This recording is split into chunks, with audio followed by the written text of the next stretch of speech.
in the immortal words sang by members of the Beatles together in a screaming melody. Nana, nana, nana. You say it's your birthday. Now, it isn't any longer, but it has been. Also, like several other songs, one by Michael Jackson. Michael Jackson sings famously, "The way you make me feel, you really turned me on." I'm paraphrasing, but wow. I like looking at you. It's also your birthday here recently. Yeah. Did you do anything fun? I got some endless pasta. That is a treat. Mm-hmm. Mm-hmm. Are you still eating it? It's endless. Yeah. Yeah. For weeks now. By theory, you'll have it forever. Yeah. It's the gift that keeps on giving. He's carbo loading. Yeah. Just a skeleton laying in a coffin. Is it one noodle? Yeah, that's what it feels like. You just from the bowl with sauce, and the sauce replenishes onto the noodle as you continue to eat it forever. And whenever I think of a different type of pasta that I'd like, then it's just kind of tied on to the end of that one. Like a ribbon, like a fettuccine noodle tied around a shell noodle. Yeah. Yeah. Yeah. Bug is doing, okay. So for the listener, Bug, who is here, by the way, is doing the opposite, where it is like a magician throwing up scarves. So whatever magic magicians use for the scarf, Olive Garden has used in reverse for the pasta bowl. Yeah. Yeah. So you did the pasta bowl. Yeah. And I did my normal thing. I went to the movies, saw some new flicks. Did you see any old flicks? No. See, I'm setting this up here because for your birth, Mm-hmm. Bugless here gifted you an old movie that we've talked about on this very show before. From the very beginning. From the beginning. That's right. It's a deep cut. Yeah. It's a very nice collector's edition of a very high quality rip of the scariest film ever made, The Lost Boys. Yeah. Starring of 24 fame, Kiefer Sutherland. Yeah. As well as the Coreys.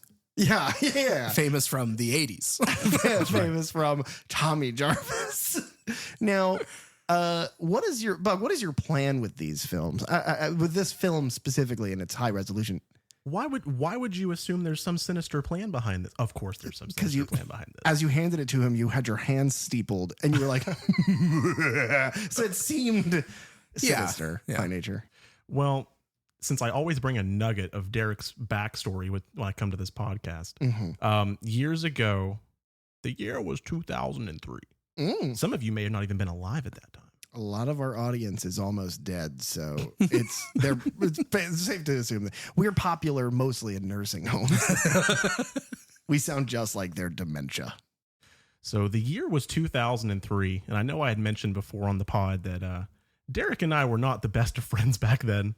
And at that time, much like the other story, all of our families had gotten together. They wanted to go have a dinner out. So all of us kids were piled up at one house. And because Derek was the connoisseur of horror back then, of course, he decided he would bring a horror movie over for everyone to watch. Yeah, the parents aren't home. Yeah, might as well. It's either that or porn. Yeah. So that was later. So the film of choice that night was the Texas Chainsaw Massacre remake. Mm-hmm. And I had not seen it at that point. I was young. And we probably didn't even get 10 minutes into the movie, and I'm terrified. We are all in the living room, one TV. There's probably 12 of us in this room. And it gets to the point where I'm like, you know what? I have an idea. I get up, I walk into the kitchen, pretending I'm getting a drink. And I think Derek could kind of tell that I was getting uneasy watching this film. So Derek goes, "Oh, Bug, where are you going?" I'm like, "Oh, just to get a drink. You can keep the movie going." And Derek goes, "Nah, man, that's all good. I'll pause it for you." And I'm like, "No, really, it's okay. You can keep the movie going." Well, the movie was not paused. And the first kitchen trip was then followed by a second kitchen trip, was then followed by a bathroom trip, and then a fourth kitchen trip. Every time, Derek paused the movie. So finally, I decided... didn't want you to miss anything. Yeah, how thoughtful of you. So then I decided, okay, that's fine. If I have to sit here and be in the room, I'm just going to grab a pillow and stick it in front of my face. Well, Derek didn't like that either. He said, "We don't do that here." like a true abuser. Yeah. Derek was like, no. So Derek snatched the pillow, and I was then forced to watch the rest of this film. That just absolutely, to this day, it unnerves me. Especially that shot, like whenever the headlights pop on in the van, and he comes up with the reveal of Eric Balfour's face on. Oh, that shot! Just the thought of it. So my plan is with this Lost Boys collection is while I'm here, we are going to watch that film. And if you have to get up for any reason, that movie is going to be paused. I'm going to go out back the day before and bury all the pillows in the earth. You will get to experience every ounce of Kiefer Sutherland in Vampire Flair. Man. I don't know if I'm up for it, guys. So 2 things. Number 1, every ounce implies that you also have to witness his genitals. But also, number 2, and more importantly, let me give you a surprise here. I've been kind of queuing this up. I didn't even know he was buying this. I've been queuing this up every night as Derek is sleeping. I have piped the audio from that film under his door.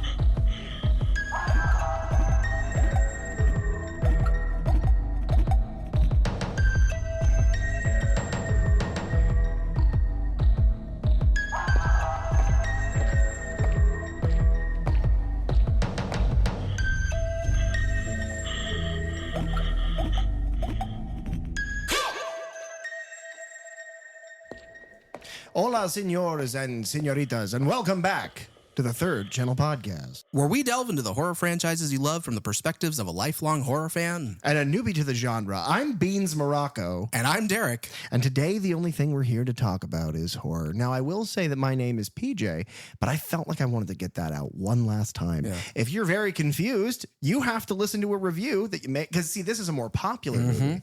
So this is a way to bait and switch and go, well, yeah, you have to listen to our previous review about Wes Craven's New Nightmare, which otherwise you may not have listened to. But in order to do that, you then have to go back and you have to listen to all of the Friday the 13th and Nightmare on Elm Street reviews and discussions. And based on our cold open, which references something from the episode 0 that we have, I did air quotes, you have to listen to the whole fucking thing. And then you have to go back and you have to vote for us for Best of the Bay, which we will then lose. Yeah. Because some things are canon events. It's a Spider-Man into the Spider-Verse. You understand? Bug, even before, what's funny is you tell that whole story of, me terrorizing you as a young child. How old do you think you were? How old were you in 03? I would have been 9. Okay. I would have been 9 years old. That's how old you still are in my head. I'm his age exactly. I also would have been 9. Yeah, I didn't know you back then. Do you think I'm a wee child? No. Look at me. Do you see my beard? Yeah. Am I a child to you? No. Show Bug respect. Okay. Or take his pillow and make him watch a scary movie. Either way is fine with me. But that having happened, did that start you on a at least an interest in the horror genre? Yeah, I think so. But rather than gradually going into it at my own pace, I was kind of dumped into the deep end there. Yeah. I mean, is that not how it should go? What's funny is that you give me shit all the time because, and the audience knows this. So very basically, the only reason I got into any of the horror stuff in the first place is because for Carly's birthday years ago, she dragged me to Horror Nights. Was like, this is the thing we are doing this year. I do not accept no. This is what we're doing. So we went, we did it, and I've been obsessed with this stuff ever since. But Derek has always been like, I told you that every year. I demanded that you go with me every year. Why didn't it work? And to be honest, I'm happy that you couldn't crack that because then I'd end up like him. You made him feel like a schmuck. Yeah, you schmucked me. Get over here and schmuck me. Thank you. I'm glad that happened. Yeah, you're welcome. Okay, all that to say, you're welcome. And what's funny is that I think you had come around to a lot of the Halloween movies before I ever did. Halloween was a series that you couldn't buy a box set of them for a long time. And I think I've discussed that before of like, if I couldn't get the whole franchise to watch them all, then like I'd watch maybe the first one and then the rest of them kind of like, I'll get to them eventually. Right.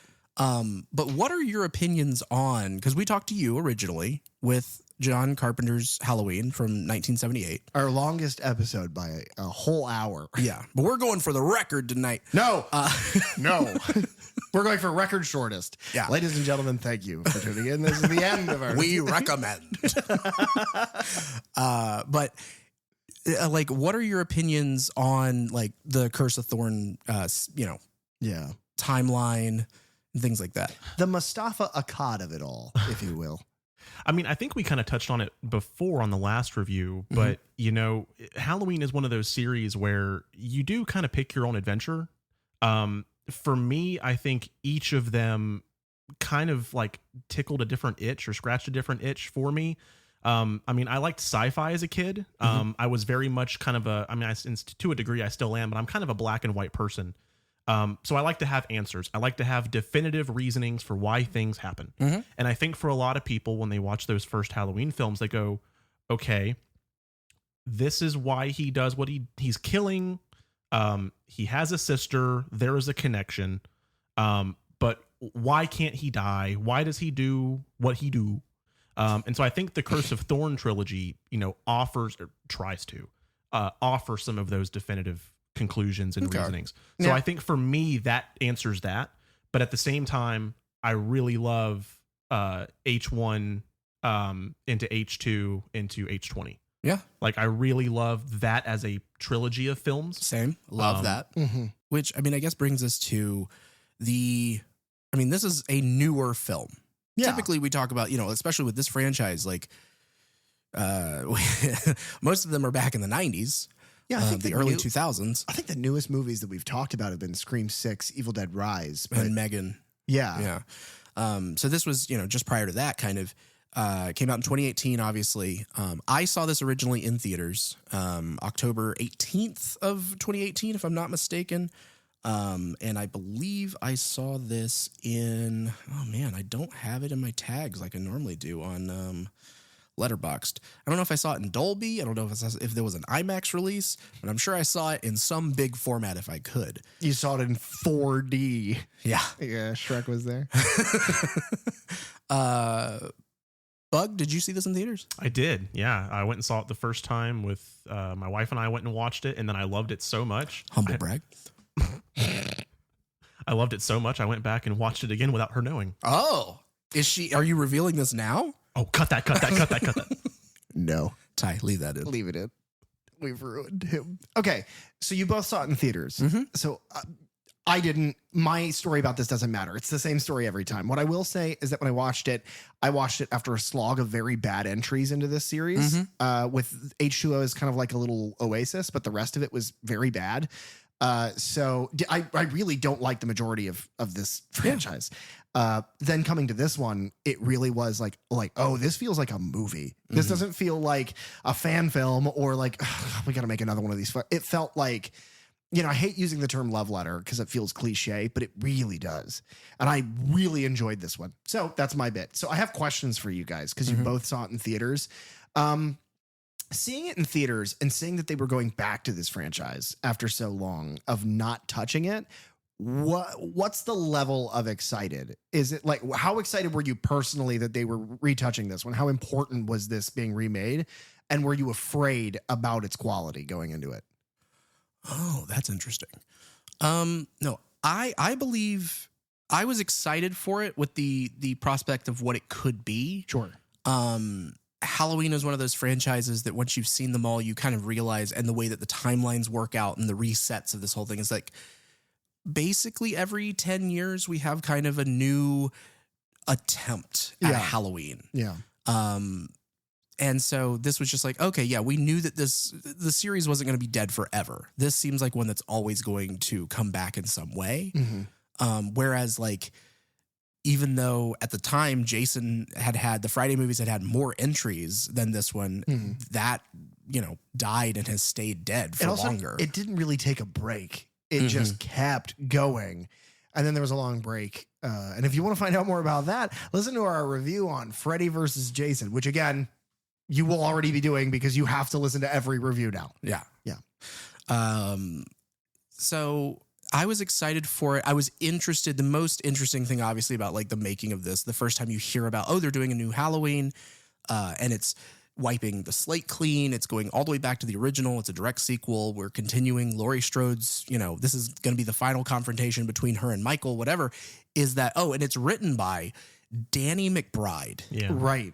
And it's like, The okay. guy from Righteous Gemstones? It's like, well, that hadn't happened yet. Okay, fine. The guy from Vice Principals? That hadn't happened yet. The guy from Eastbound and not Talladega Nights. What is it? Eastbound and Down? Eastbound and Yeah. Down. Yeah, right. I knew I was That gonna get that. had happened. Oh, good. Thank God. Yeah, I would say mine was pretty much exactly the same way. When it first came out, when we had the little nuggets of details, I was like, okay, it's been enough time. It seems like it's going to keep the serious tone, but I was the same way. As soon as I saw David Gordon Green, as soon as I saw Danny McBride, I kind of went down to that cautiously optimistic level. Mm-hmm. But man, I tell you, like seeing it in theaters, like the crowd reaction was great. At least on both accounts, it was great. The other thing about this one, and this is the other question that I have to the people who saw it in theaters, because I saw it on a TV. I mean, I have a nice TV, but it's it's not the same. I will say in a theater that score goes hard, as the kids would say, AF. Does it feel more like a modern horror movie in theaters? With the this movie has its cutaway kills, but there are also many kills that are brutal and in your face, shot into the camera. I mean, and we'll get more into those in the discussion, but the obvious example is the woman killed in the window, how graphic that is and how fast it is. In a theater setting, with especially modern horror being closer to things like, Insidious or whatever Conjuring movie, did this feel more like modern horror, or did it have the feel of that original? Yeah, I mean, it has the capability of being a more modern horror where they can and will show you certain violent things on screen. But I think they walked this fine line that I really appreciate with this one, where they still tried to keep the feeling of that original in it. So it's not like there was one of the kills while we were watching it moments ago of you had said, I was like, why did they do that off screen? And I can't remember which one it is, but it's like, because I think that was a conscious choice. I think it was, we don't have to show you everything because they didn't show you, blades going into skin in the original. And I think that's fair. I would say that the way I've always interpreted that is that you couldn't do that then. Not that you didn't want to, or that it, because, you can remark on the stylistic choices of ways that you show violence without showing it. And I can appreciate that. But I always attributed that to they simply were not allowed. But now that you are, and you can do whatever, I mean, after Saw, you can do whatever the fuck you want. I just figured that you would see more of that modern touch of true, effects wizardry and brutality. And you get it from time to time in this movie. I'm just surprised it's not all the time.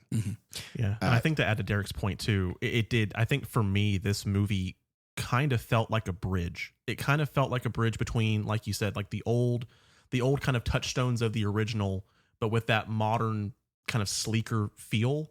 And if I'm not mistaken, was this the first major IP that Blumhouse had put out that was like an original IP? Yeah. So they probably had a lot of, anxiety and weight going into this. Like, we cannot fuck this up. We got to prove ourselves. Yeah. Well, they could fuck it up. A lot of these people have fucked up Halloween movies. Speaking of Halloween, the night he came home. 15 years after murdering his sister on Halloween night in 1963, Michael Myers escapes from a mental... Nope, sorry. This is Halloween 1978. That's what I was wondering. I was like, it wasn't the night he came home again or something? Halloween. Face your fate. Laurie Strode comes to her final confrontation with Michael Myers, the masked figure who has haunted her since she narrowly escaped his killing spree on Halloween night 4 decades ago. Are you curious? And that's as many as 4 10s. And that's terrible. 1978 was also after Star Wars came out. That's true. That's true. So Elvis could have seen Star Wars, but he could not have seen Halloween. He did not get to see Halloween, which is sad. If you're curious, now this is what we're always talking about with this guy. This is what we are talking about. And this is the movie that I think I will ask him about first. Okay. So if you'll all recall, Walker, because we've mentioned this several times on the show, Walker gave a review for the Nightmare on Elm Street remake with Jackie Earle Haley of Rorschach fame. He gave it 5 stars. He says it's almost perfect. He gave Halloween 2018 similar in its modern storytelling. It's touching on an old franchise, an old classic. 0.5 star. 0.5 star. He hated it. His review opens with, quote, "Wow, they're actually doing a sequel to this garbage," in asterisks, stifles laughter. Which not only is a really cool way to do a film review, but also that's wild to me. Yeah, I can't remember if we were talking about him whenever we talked about the 78. Apparently from that, he did not like the original either. No, he gave it 4.5 stars. Okay. Which, again, though, I'm sorry. I don't mean to be a fucking stickler about this. If you give the Nightmare on Elm Street remake 5 stars and you give John Carpenter's Halloween 4.5, take that other 0.5 star and squeak it out for this movie. What is wrong? No, Anyway. he took the other half of that star and he gave it to Halloween 2018. He's like, this movie made me so bad. It took 1/2 star away from a perfect horror movie. I'm pretty sure if you give the Nightmare on Elm Street remake 5 stars, you should be put on a list. Not the list. No. Which they should release. Yeah. Halloween released September 8th of 2018 at TIFF, which is the Toronto International Film Festival. Oh, God, not Canada. It's been the first time in a while we've talked about a film festival. Not Canada. Yeah. But it released theatrically here in the U.S. October 19th of 2018, which means, I guess by my letterbox, means that I saw it opening night like the Thursday before or whatever. Cool. It's directed by David Gordon Green. It's written by Jeff Fradley, Danny McBride, and David Gordon Green. It's produced by Malik Akkad, Jason Blum, and Bill Block. The cinematography is done by Michael Simmons. He had done a lot of TV and documentary stuff, but he also was the DP for Paranormal Activity 2. Yeah. It's just, sorry, we mentioned in our review Paranormal Activity 3. And so hearing that, I was like, is it the third one? That would be, yeah. Yeah. I have some other things that are very weird about things we talked about this week randomly. Okay. He also was the DP for Cell, which is a 2016 Stephen King adaptation. He had worked on Vice Principals, which is a series that is run by Danny McBride. He is the DP on Halloween Kills and Ends, as well as The Exorcist Believer, and the Nutcrackers, which is 2024, also directed by David Gordon Green.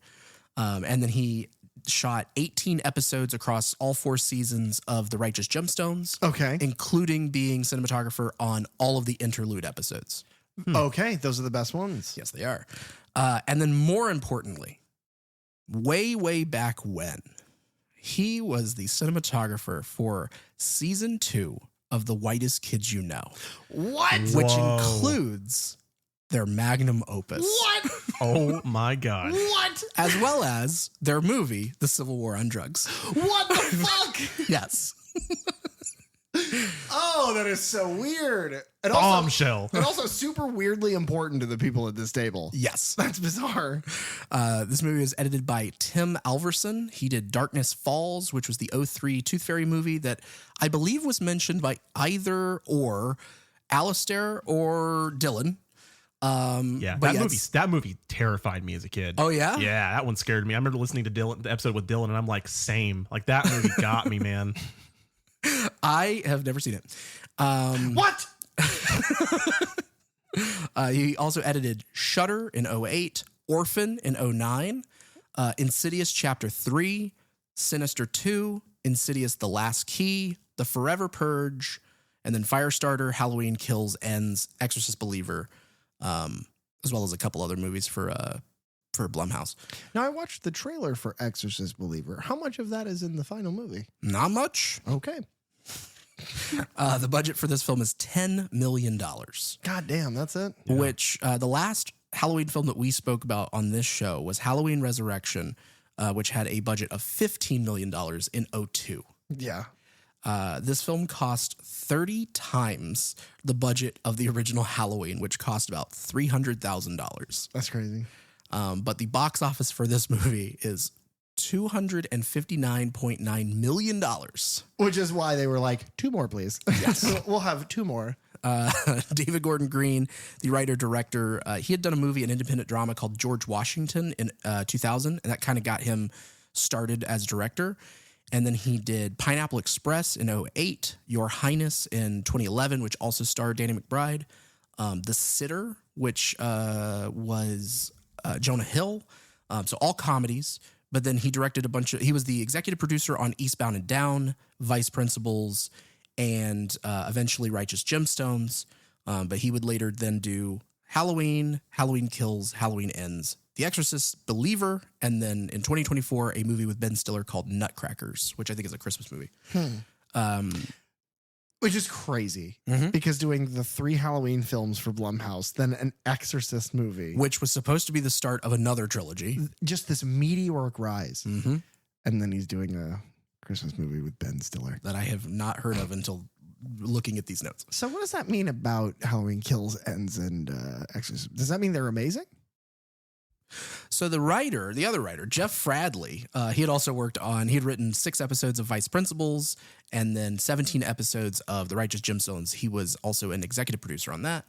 And then Danny McBride, I'm just going to talk about his writing credits because there are movies later on in other franchises where we will talk about Danny McBride as an actor. Yeah. So his writing credits are The Foot Fist Way from 2006, Your Highness from 2011. He wrote The Legacy of a White-Tailed Deer Hunter, which is a comedy drama from 2018.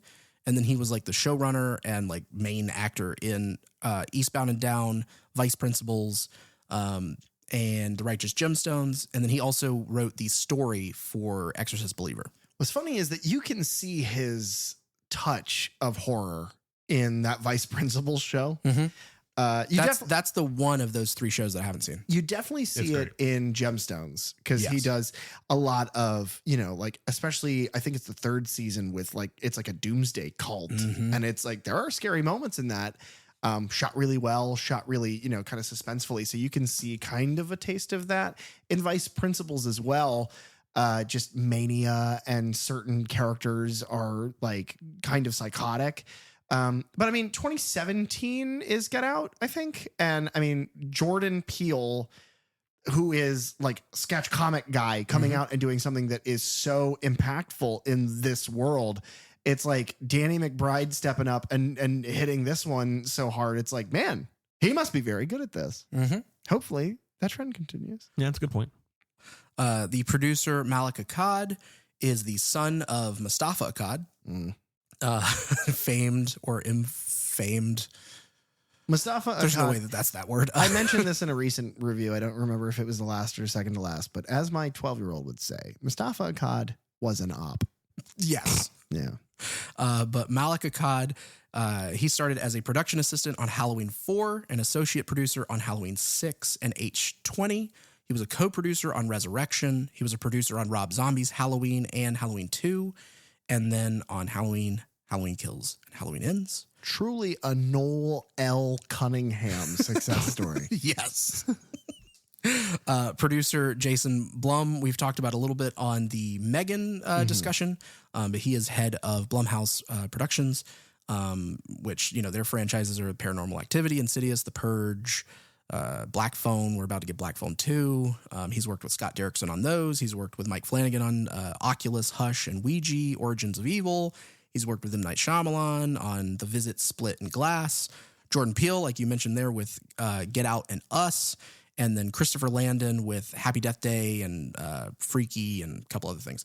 The other producers, Bill Block, he had been the executive producer on District 9 and Elysium, which are both directed by Neil Blomkamp. The David Ayer film Fury, he was the producer or the executive producer on Jay and Silent Bob Reboot.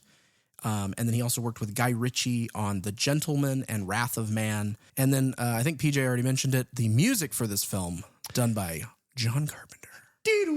We all have to dance at the table now. It's happening, guys. You can't see it, but it did. What's funny is a bug's touching me on the leg. He's on ecstasy. What's funny is that we could have just said we did it and not done it, but we did do it. It was a lot of fun. But John also was joined by his son, Cody Carpenter. Cody Carpenter is the son of John Carpenter and Adrienne Barbeau, who had also contributed to the scores for Vampires, Ghosts of Mars, Cigarette Burns, Pro-Life, and then these Halloween films and Firestarter. They were also joined by Daniel Davies, who is the son of Dave Davies, who is the guitarist for the Kinks. Weird. Oh, that's cool. And then also the godson of John Carpenter. So that's how he very got cool. it. Cool. But he had contributed to John Carpenter's The Lost themes 1 through 4, those albums, and then also these Halloween movies, Firestarter, I, Frankenstein, which was a movie in 2014, Condemned, a movie in 2015, and he did the score for Cyberpunk 2077. Whoa. That's crazy. That's awesome. So after directing the 2007 Halloween reboot, Rob Zombie, he didn't really want to return for a second one, but he eventually did. But basically had said, I will not do another one after that. But 2 days after its release of Halloween 2, the Weinstein Company, we're back, baby. Our friends at the Weinstein Company. How come the Weinsteins just can't take no for an answer? They simply cannot. But they announced a sequel entitled Halloween 3D would be released in the summer of 2010. So they got Patrick Lussier, who was he's editor for Wes Craven. He had worked on New Nightmares, where we talked about him in H20. And Todd Farmer, who we just talked about as the writer of Jason X. Yeah. They were hired as the film's director and writer, and they had planned to begin filming in 2009. But after some disagreements over the budget and concerns that they were making this film too quickly, Bob Weinstein delayed that production until after they had finished their work on Drive Angry, which was a Nicolas Cage movie. In 2012, screenwriters Ben Collins and Luke, I'm going to butcher this, Piotrowski, pitched their take on a reboot. They would later go on to write the Hellraiser kind of reboot in 2022. Which is great. It's really yeah. And then by 2013, Josh Stolberg, who later wrote Jigsaw, Spiral, and Saw X, he was tasked with revising a draft for a movie called Halloween Asylum, which was originally written in 2004. I have 2 points. Mm-hmm. Number one, and this one is much more important. Spiral I thought was very good. Yeah. I really enjoyed Agreed. Spiral. But Saw X may be my favorite Saw movie. Mm-hmm. I love it. Fantastic. I think it's incredible. So knowing that almost existed makes me sad. But the second thing is that Stolberg is your name if you were a thief. If you wore like a bandit's mask and a stripy shirt and you burgled money like $ sacks from old banks, you would be Stolberg. Mm-hmm. You're right. But that script that he was working on, the rewrite of Halloween Asylum, it was going to be a direct continuation from Halloween Resurrection and feature Michael Myers breaking free of death row. And then instead... you can just do that anyway and not mention like the, I don't know, incest rape. You don't have to do that. You could just say like, yeah, they finally convicted him for the crimes from the 70s or whatever. Maybe. Do you think Michael Myers could plead the fifth? Yeah, he holds up 5 fingers. Oh, well, after this movie, he couldn't do that. But at the time, yeah, he'd hold he'd hold up 5 fingers. Then in May of 2014, development on that Halloween 3D movie was revived for one final time. They were going to actually get Scout Taylor Compton, who had played Laurie Strode in Rob Zombie's Halloween movies, to agree to come back for that one. But the unfortunate thing is because of the profitability that Paranormal Activity is doing at the time, they were like, oh, we should do it as a found footage movie. Woof. But Which is nobody... fucking, they already did that shit. Yeah. They did that shit. Yeah, in a way. Oh, Jesus. But basically none of the cast and crew really liked the concept there, so they scrapped that ultimately. Then in 2015, Patrick Melton and Marcus Dunstan, who wrote Saw 4, 5, 6, and 7, they were reported to be writing a new Halloween movie as a recalibration instead of a reboot. Yeah, those Saw movies give me much more of like a... Like, I don't mind. I don't mind them, but... I don't know. Saw 4 is a guilty pleasure of mine. I like Saw, 4, 5, and 6. I like that run. And how tight they all kind of run back to back to back. We'll get into that much, much later. Yeah, when we talk about Saw. But Malek Akkad and Mike Stein were producing that. But then in June of 2015, the Weinstein Company, again, was reported to be moving ahead with another Halloween sequel, tentatively called Halloween Returns, with Dunstan directing. It would have been a standalone film set years after the initial rampage of Halloween and Halloween 2, where he's confronted by a new generation of victims while on death row. So it's still kind of following like, yeah, he was convicted. But it would have been set in 1988, and he would have escaped his execution and then gone on a new rampage after that. I don't know why, but whenever he said that, all I can think of is like Michael walking across the wall with like the jail spotlight on him with, in the background. Tonight there's gonna be a jailbreak. He walks across and it's like, okay, Laurie, is that him? And he turns around and he's not wearing the mask. And she's like, I have no fucking idea. I have no clue what I he saw looks him like. without the mask for a moment, and it was dark. I had just stabbed him. I do not know. I had used a knitting needle. But in October of 2015, then, Malika Akkad revealed that the production on Halloween Returns was postponed and that the extra time would result in a better film. But he later revealed that the production studio insisted on shooting the movie in Serbia, probably for some kind of, tax breaks or something. But he felt that would have been a poor fit for Haddonfield. Look over there. It's Michael Myers. So in December of that year, it was announced that Dimension Films no longer had the filming rights to Halloween. And so they reverted back to Miramax. Then all the way in May of 2016, Blumhouse finally came into the picture, and Miramax, they decided to co-finance a new film with Universal Pictures distributing it with their deal with Blumhouse Productions.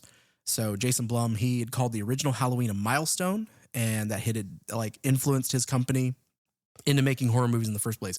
Because Blumhouse, before they started doing, became known as a horror franchise, maker, they had produced other things, comedies, romances, dramas. Every so often I'll see the Blumhouse logo in a trailer for something that is not dark in any way. It's just very upbeat, like a rom-com. And it's like, who gets murdered?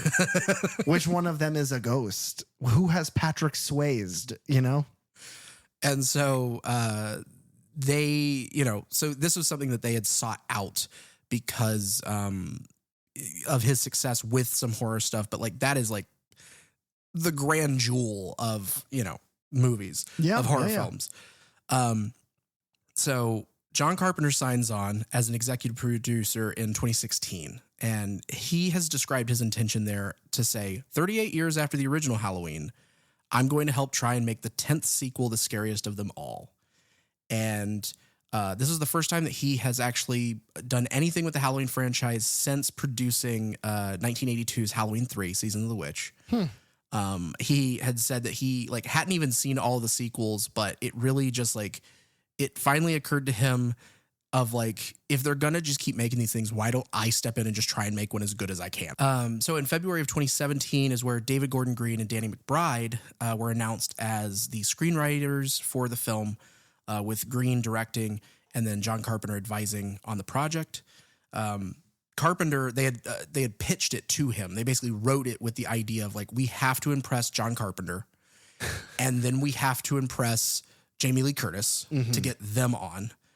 Because otherwise, this whole idea doesn't work. Right. And so whenever they had presented that pitch, John was really impressed in telling Jason Blum, they get it. They know what they're doing here.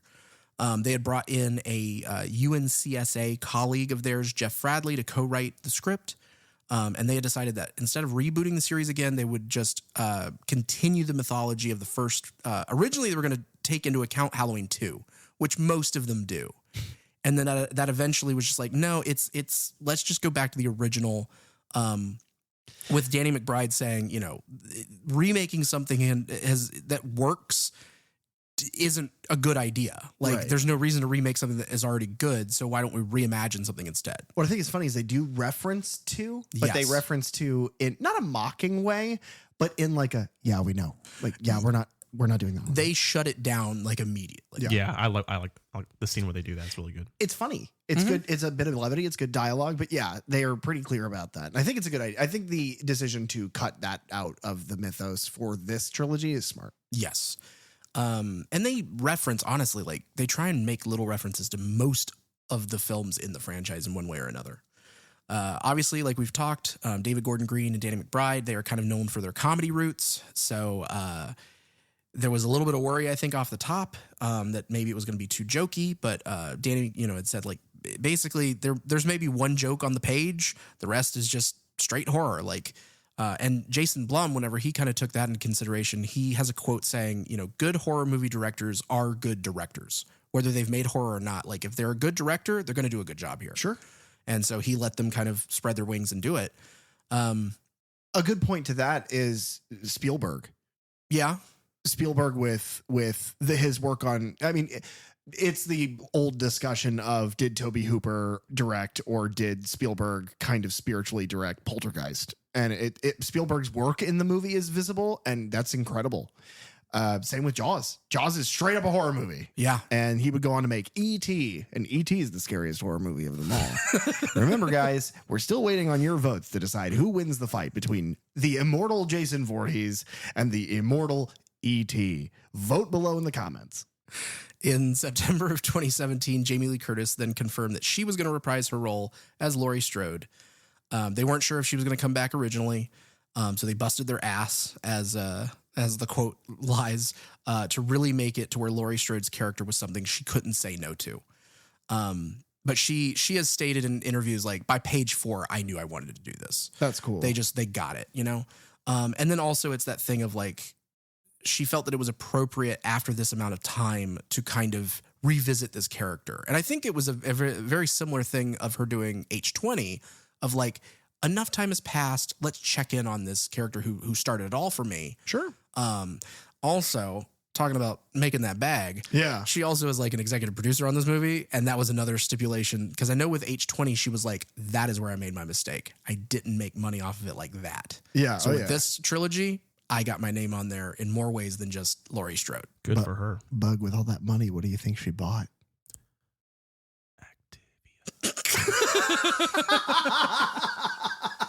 That's going to play when I am home alone. I'm going to be terrified. In December of 2017, it was announced that Nick Castle, who had played Michael Myers in the original film, would reprise his role with actor and stuntman James Jude Courtney, set to portray Michael as well. He doesn't. Obviously, Nick is in it a handful of times. Yeah.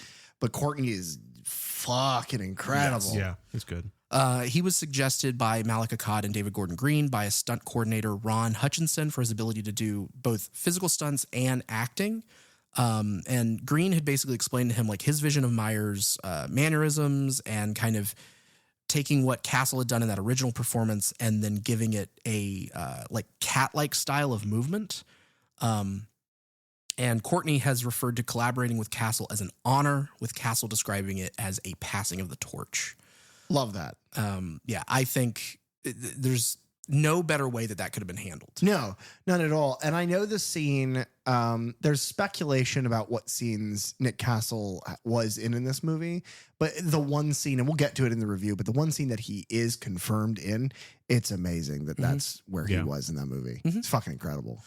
Yes. And then principal photography, originally set for October of 2017. It got pushed to January of 2018. Holy shit. They shot in South Carolina. Danny McBride says that the South Carolina is where he films everything. Yeah. Everything. Gemstones, Vice Principals, Eastbound and Down was filmed a lot in Florida, like in the Tampa area, I think. But then a lot of it was filmed in South Carolina. It's like that's where his production just lives. Okay. Is South Carolina. So like in Gemstones, Jason's, that restaurant, that is a real restaurant in South Carolina. It's outside of Charleston. It's where they film every fucking and that's thing. where they shot this, Charleston. Yeah, it's so amazing.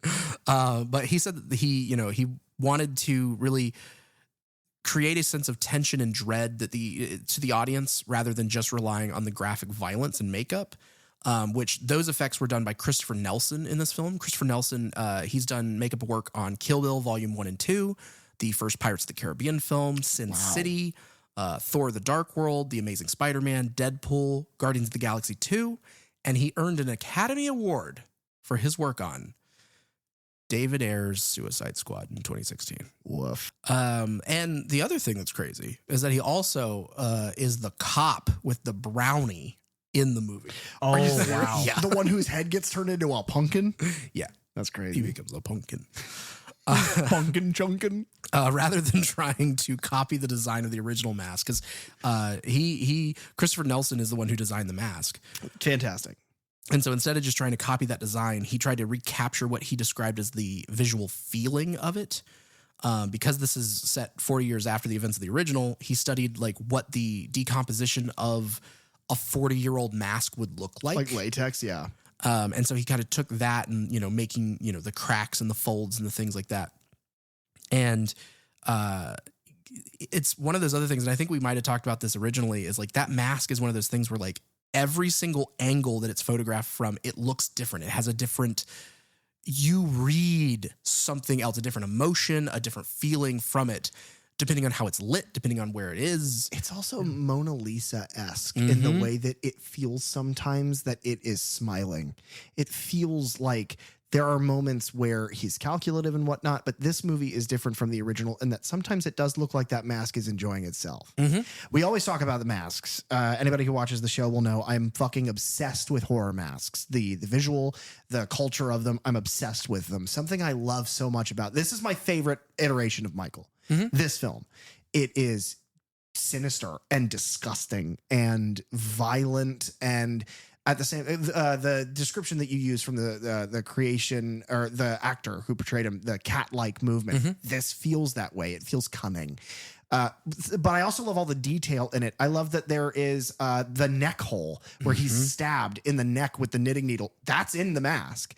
It's rotten. And from that hole, it is like the latex rot has spread because oxygen has gotten to it more.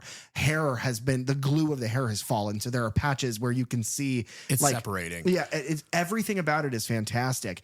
But it is still used exactly in the same way as 78, which is it is nothing. There is you are projecting onto this, but this is a blank face. It will never move. And it is the most evil that pours out of the holes. We'll get to this in just a minute when we go over the film in a whole, but the opening of this movie, that mask, I think that scene demonstrates what that mask means to a lot of people. Both, in this universe, but also in the real world. I think that the Michael Myers mask is the most wonderful miracle and lightning in a bottle accident ever. I think it is perfect. And if you are looking at the H2O mask, which we went over that in that discussion, there is a litany of errors with that mask. Even Halloween 4, there are errors with that mask. Nobody was ever able to make it right. It was always weird until this one. And this one is as good as the first. Personally, I think it works better. Yeah, I agree. I love this mask. Yeah. Kind of coming to our last point here. James Judy Courtney was actually hired after Nelson had advised David Gordon Green not to cast just a hulking stuntman for that and instead look for a performer. Courtney had a week of rehearsal before filming began, and then Nelson had used a life cast of his face to then construct the new mask so that it would fit him properly and any other prosthetics worn by him. The mask was weathered, aged to reflect the character's authentic evolution. After all these years, Courtney was involved in every scene featuring Michael Myers, including those of Nick Castle. But Nick Castle, he was only, from what I've read, and I've tried to do a lot of reading to try and really figure it out. I believe the only scene that he was specifically involved in is the one where he is upstairs in the mirror when Laurie finally spots him for the first time. Yeah. The only rumor that I've heard is that he was involved in the scene where Michael gets the mask for the first time out of the trunk, and that they couldn't. This is totally just, I've heard this from like Reddit posts and things about the movie that people talk about the production, but apparently because of the way Nick's face is shaped, it was so clearly not the original character whose face you kind of see. So they didn't get to use a lot of the footage, but I think it's as it goes down over the chin. I have heard that is also him. That is pure speculation, but I've heard that. Well, and honestly, whatever he might have been in, I think the more important thing is that through the entire movie, he also gave all of the breathing noises that are done throughout the entire film. Yeah, that's awesome. Michael Myers is a human being who killed his sister when he was 6 years old. And he came after you. We just want to know why. We want a glimpse inside his mind. Michael Myers murdered 5 people. And he's a human being we need to understand. They're transferring him. Tomorrow, 7 o'clock. Yeah, he'll be locked away until the end of his days. That's the idea.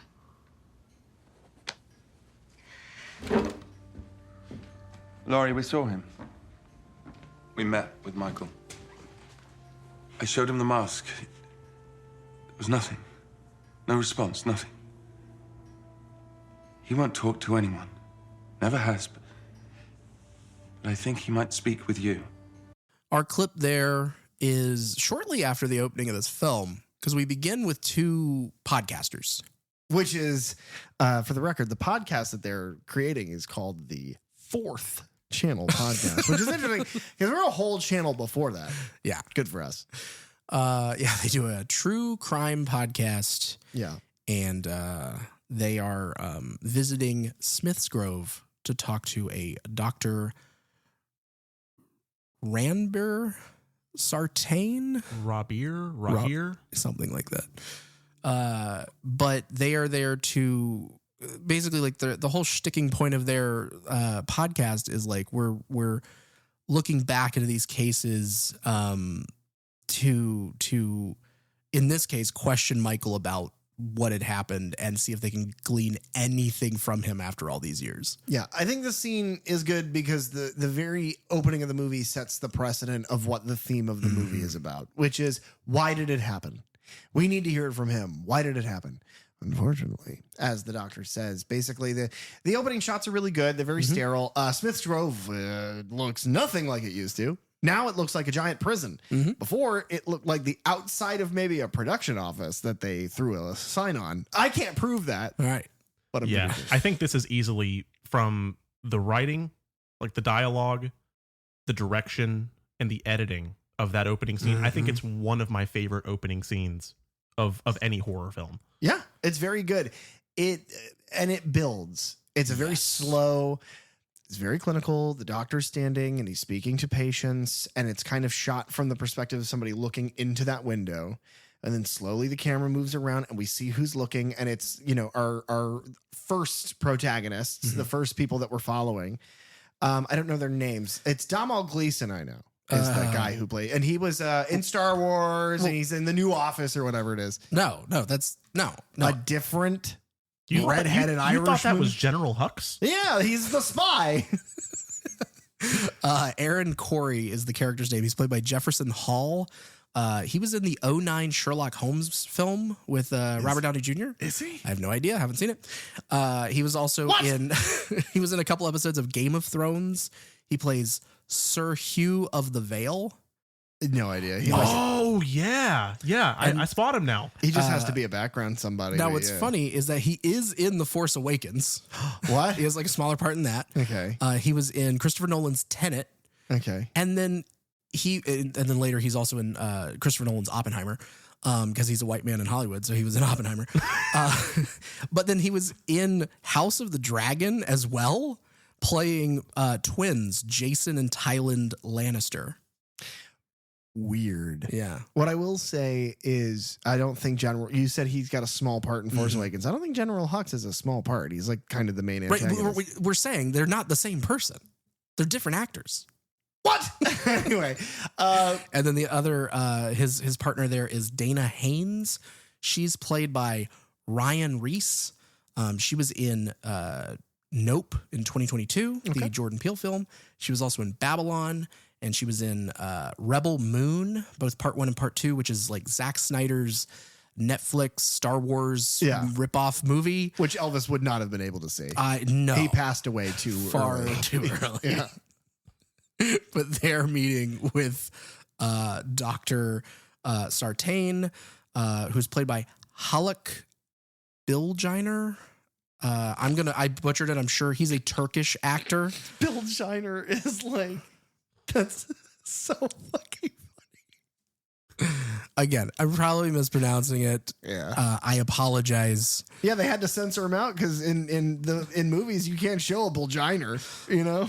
He I'm sure again has a bunch of credits that I don't know because I don't know Turkish film. Sure. I'm sorry, I'm not cultured. You know Turkish ET and Turkish Star Wars. I do. I own You those. own those. But he was in the film Ishtar, which was in 1987, an adventure comedy starring Warren Beatty and Dustin Hoffman. Yeah, no, and what I will say is barely a bad performance in this movie. Yeah. Everybody in the scene is great. They convey exactly the two sides of what we needed to convey.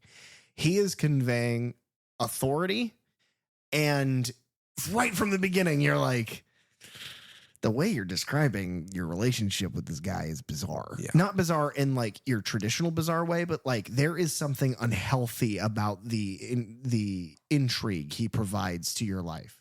So you've got, because I think from the beginning he's like, Michael is my life's obsession. Mm-hmm. It's like, ooh, why? Yeah, he was originally a student of Dr. Loomis, and then in his passing has taken over the Michael Myers case. They're reintroduced to Michael, who is standing in the middle of this like recess courtyard that is all concrete. It's concrete. It's filled with yellow squares in which the prisoners stand in the middle, and they are physically chained, hands and feet, to a like a ring sticking out of the floor in the middle of the squares.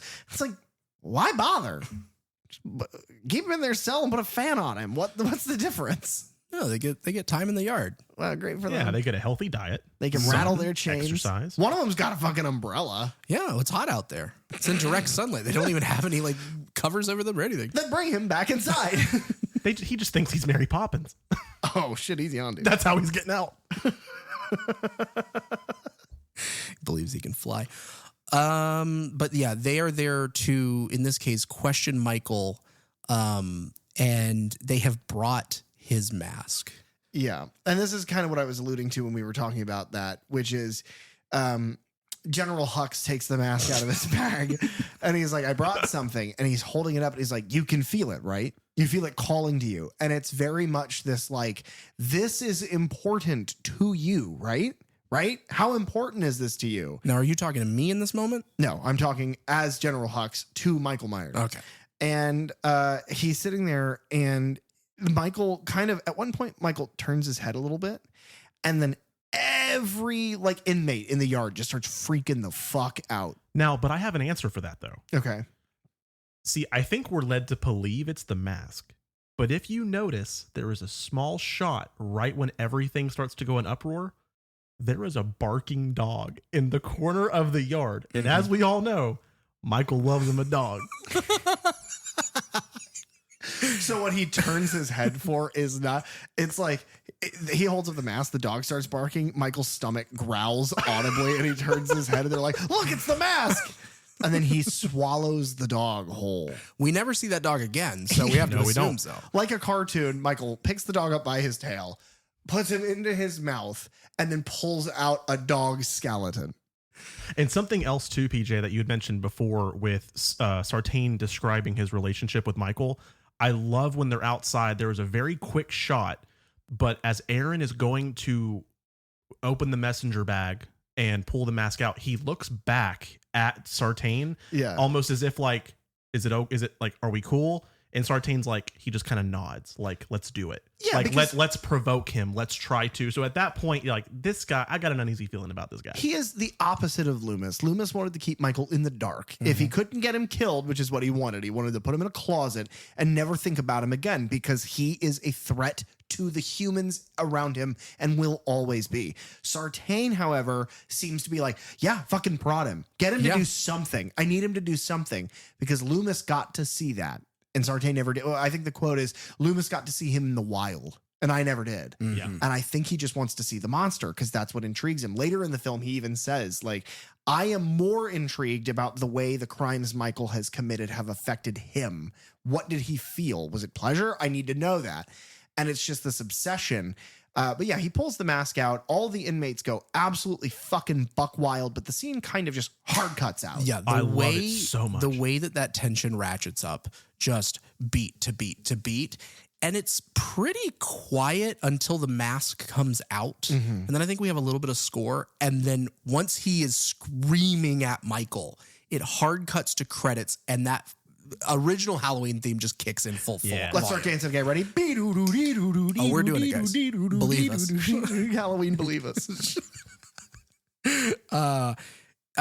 We get it's the original like classic orange John Carpenter credits here.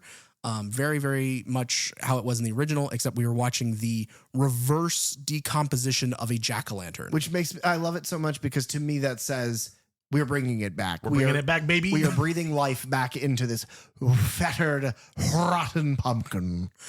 And the nose looks like a knife. That Bug pointed that out. I never noticed. No one ever has. Bug is both a pumpkin and a knife expert. But it's styled after the original. And eventually, once it is now reformed fully, we push back into the eye like we did originally. Apparently this effect was actually done. Like they recorded a pumpkin that they had carved. They stuck a camera in front of it and they recorded it for several days as it rotted. And then they played that in real, in fast speed in reverse to get the effect for real. A little bit of behind the scenes look of our podcast because of Ty and Ty's geniusness, which is a real word because I too am a geniusness, but because of his production of our episodes are very big data files. Many gigabytes in these episodes because the audio is in high definition. It's hours, it's several tracks all pushed together. Can you imagine the file size of days worth of 4K pumpkin rot footage on a time-lapse camera? It's like, hey, did we get that pumpkin footage? It's like, yeah, but the problem is that we haven't been able to fully rent out the data center. So we're a little fucked. But then our podcast couple, they go to Laurie Strode's property, hoping to get an interview with her. And she lives on a compound that is surrounded by fences and gates and like old school security cameras. I like that when they pull up, there is a sign on the fence that doesn't say like no soliciting, no trespassing. It just says you are trespassing, entrance denied. It's like, get the fuck out of here. I like to imagine that it also says no boogeymen allowed. Fuck you, Michael Myers. Activia. You know what you did. You are a bastard, man. You killed Annie. And Derek loved that actress, Nancy Loomis. Yeah. One thing that I wanted to point out too, that I think it's a theme that we're going to pick up on later as we go on, but while they're in the car and they're pulling up to Laurie's compound, both of them are kind of discussing the relationship between Michael and Laurie and trying to figure out, how exactly do we, start this, what they want to call rehabilitation. And I think it's funny how he first implies there's a mutual hatred between the two of them, and that maybe confrontation would be a starting point for rehabilitation. But ultimately, we figure out that rather than things naturally occurring by themselves, things are forcefully taken to get our pieces to the end. It's the line in our clip, because this is where our clip comes from, is their little discussion. Laurie is convinced to let them in with $3,000 in a pink envelope, which I don't know. I have a hard time with this. That I don't see Laurie's character. She gives it to the granddaughter, and that's like a nice thing, but I don't know. I can't, with everything that the movie sets up. She has everything she needs. She's perfectly set. She's waiting and ready. So I don't know why she would take this interview other than it needs to happen for the theme of the movie to be established. Yeah.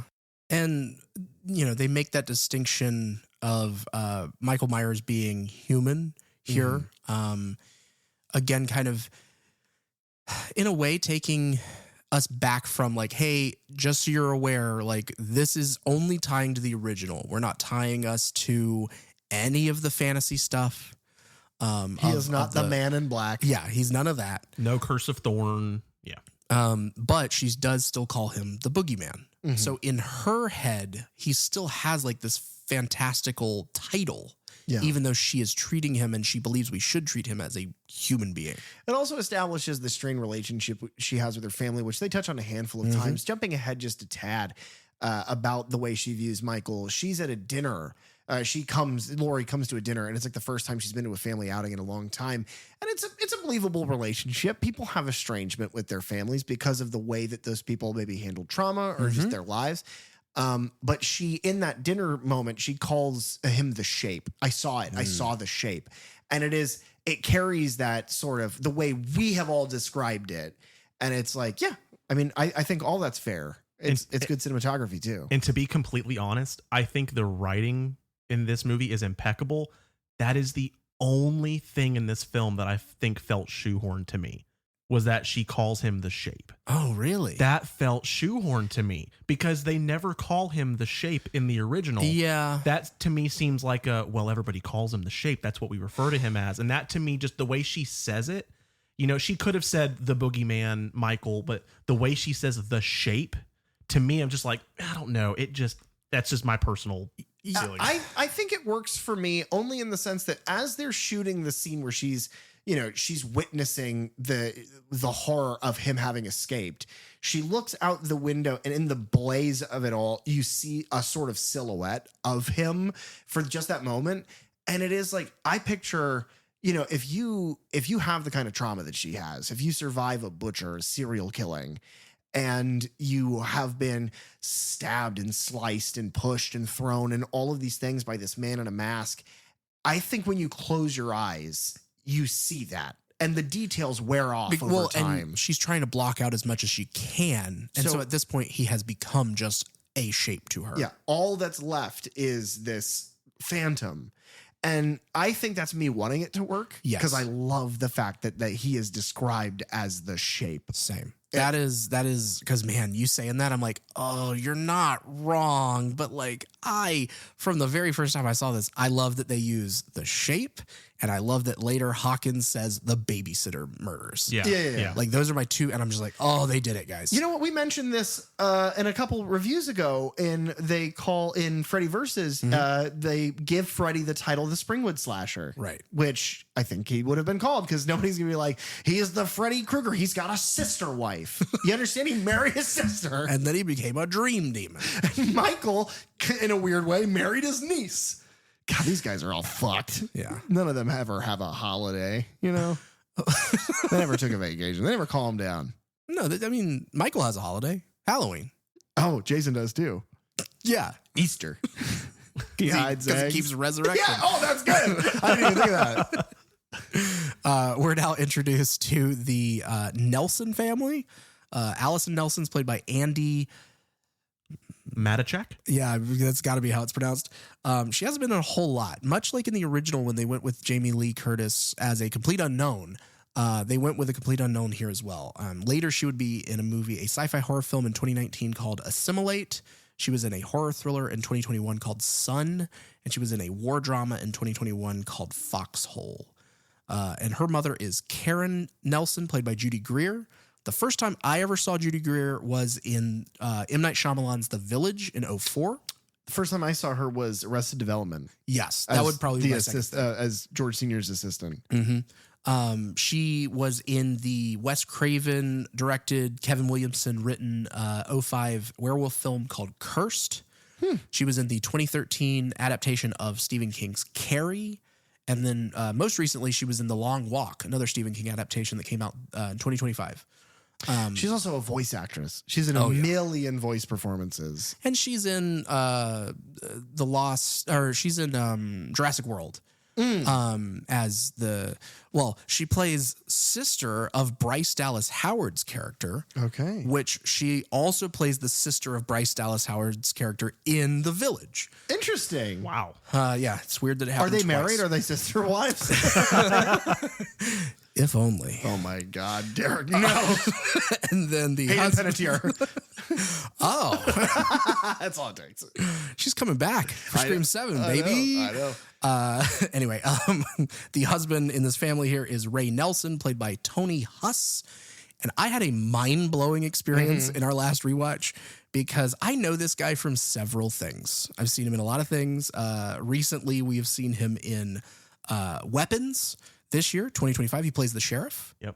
Oh my God. Yeah, he's the sheriff. Oh no. 2024, he is in Maxine, the sequel to X and Pearl. The only one of those I haven't seen. And then the mind-blowing thing for me is that he is, the first thing I ever saw him in was The Adventures of Pete and Pete, which was a Nickelodeon show that I don't believe either of you have seen. No. But it is something that I love that series so much. But he plays Artie, the strongest man in the world.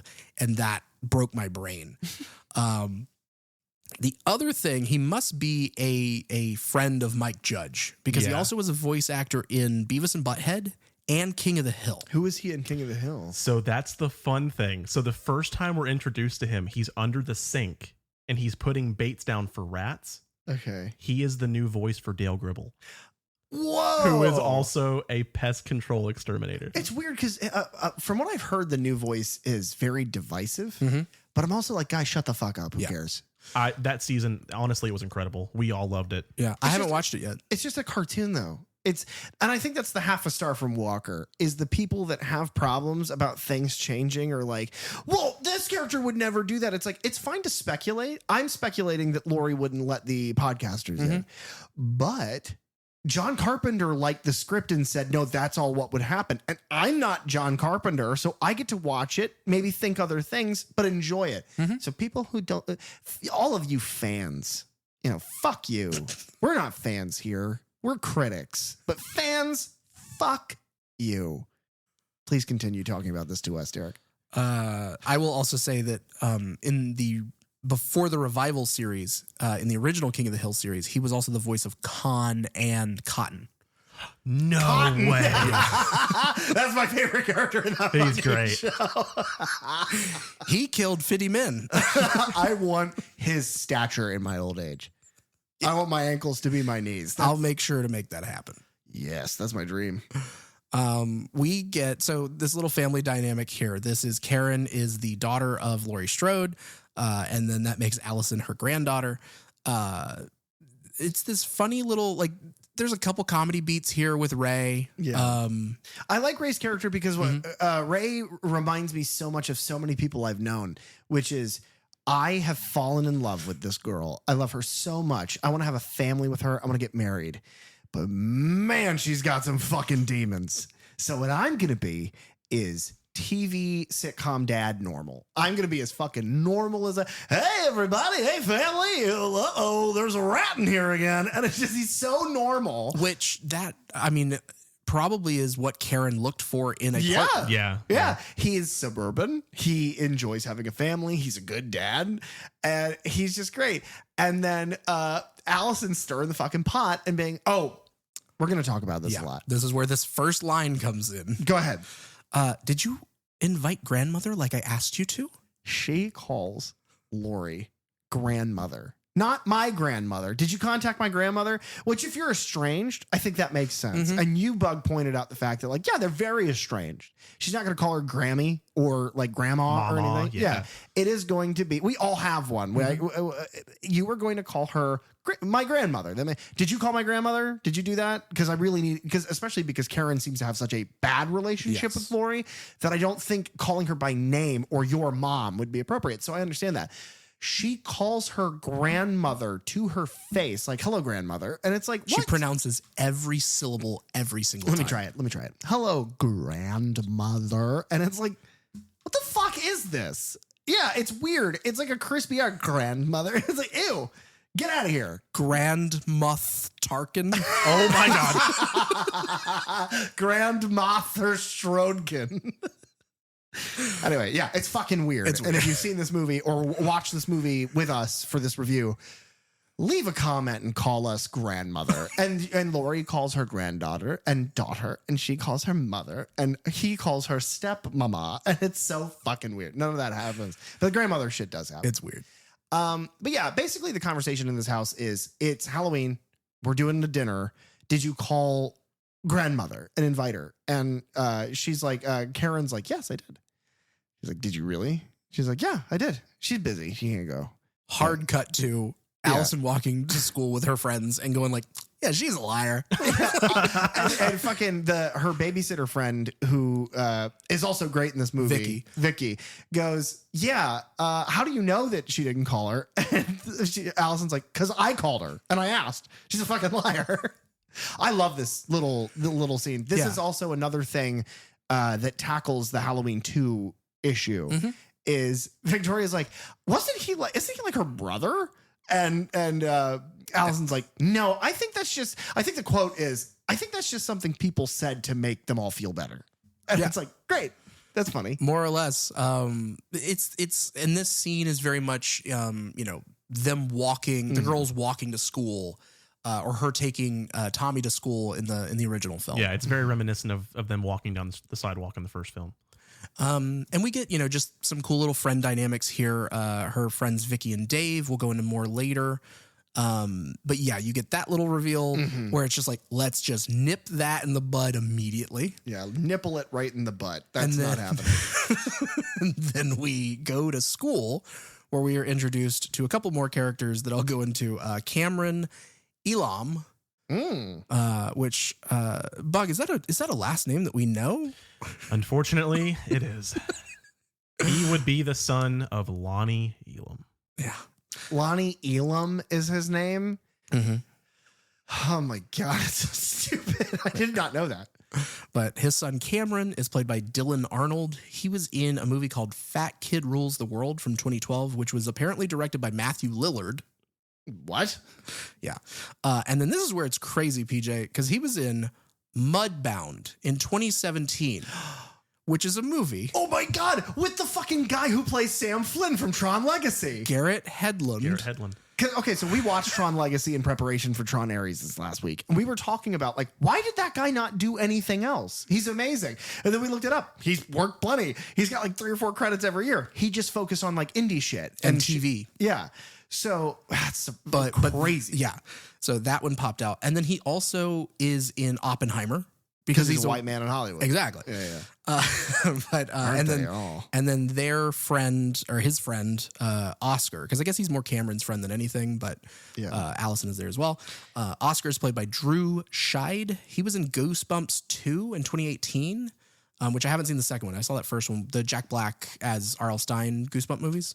Oh, okay. And then he is in the Netflix Fear Street Part 2, 1978 from that trilogy, which I don't think you've seen yet, but we need to. I like that trilogy a lot. Okay.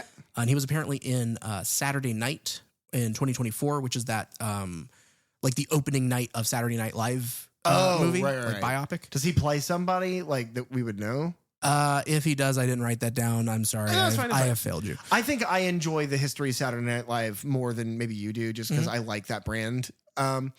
Yeah, if you're interested in his performance and what Oscar, for any reason, what he seems like, but you're not wanting to watch this movie, just watch the Daredevil TV show, because this kid is the fucking spitting image of Eldon Henson, who plays Foggy in that show. It's wild. Yeah, it really is. His hair is darker and he's a bit shorter, but other than that, exactly the same. Allison is, so they have their little moment here. Cameron is Allison's boyfriend. And like part of this dinner that they're going to go to here shortly is for like to celebrate Allison's achievement at school. Yeah, joining the honor society. Yeah. Yes, that's what it is.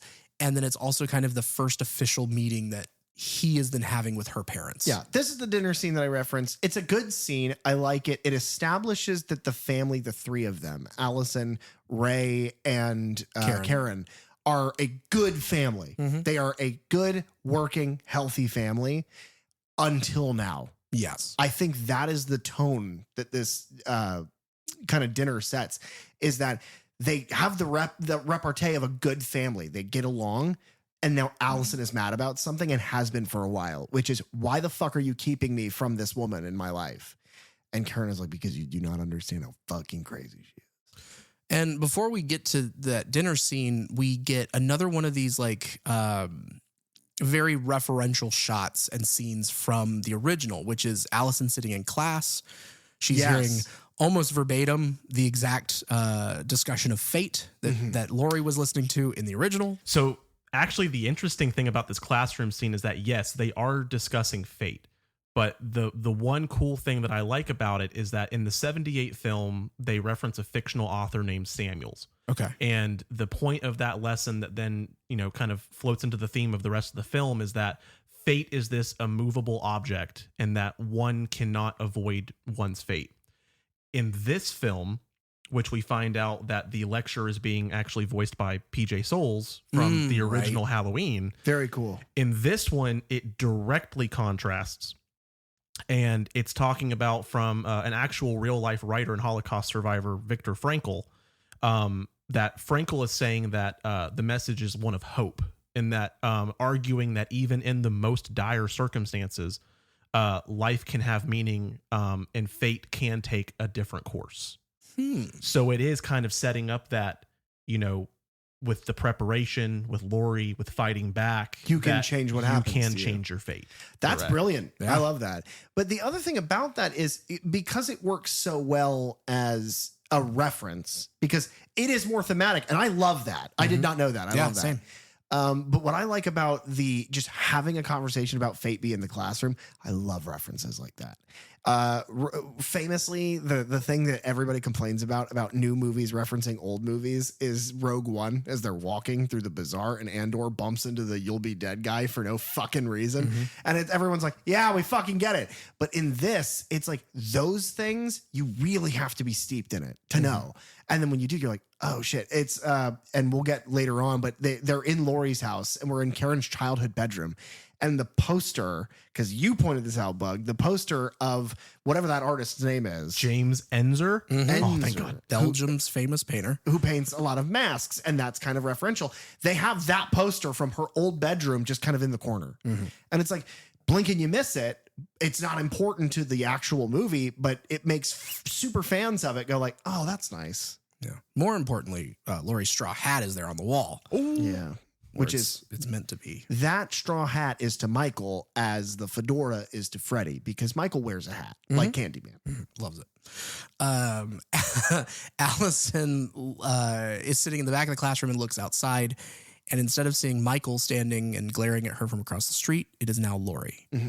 And she joins her outside and they have, a discussion of, PJ, you had mentioned this.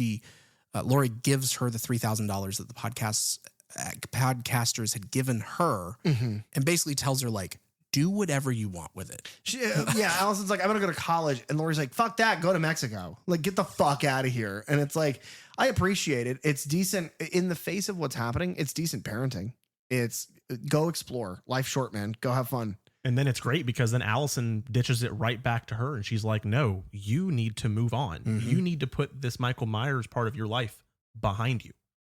So, well, and I think that's interesting because it's the difference in between like this version of Laurie and the version in H20 is that H20, she changes her name. She moves across the country. She tries to disappear to deal with her trauma. And here she has stayed right here in Haddonfield. She fucking, what does Dennis Phillips always say?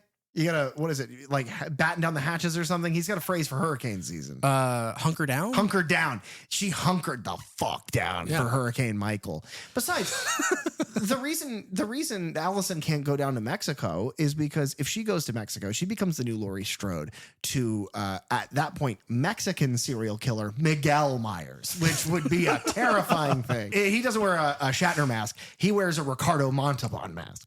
Oh, that's good. Right. But it's white. Yeah. Yeah. You got to stick with a theme. Yeah. The theme is Star Trek. Dude, can you imagine John Carpenter's score, but done by a mariachi band? Okay, Blumhouse. Yeah. We've pitched movies before. But we throw all that away. No, fuck Blumhouse. Tubi. Oh. Tubi, you want an original? oh, There it is. This is where we get our little scene where the podcasters are listening to an interview of Dr. Loomis. Dr. Loomis is actually, he's featured here as a vocal cameo. And this recording, I guess, was supposed to be like 3 months after the events of the original film. He is actually voiced by a sound-alike. He's a stand-up comedian named Colin Mahan. Mahone? Spell it. Mahan. Oh, okay. Mahane, maybe? Mahane. Is it man? Would he pronounce man? He's a guy with a last name that none of us know how to spell or pronounce. But apparently he was kind of known for doing a Donald Pleasance impression. That's wild. And so the executive producers, one of them had heard him by chance and was just like, well, we could maybe get that guy to do it. He's fantastic. Yeah. It is almost, Yeah, it was really good. you cannot tell the difference.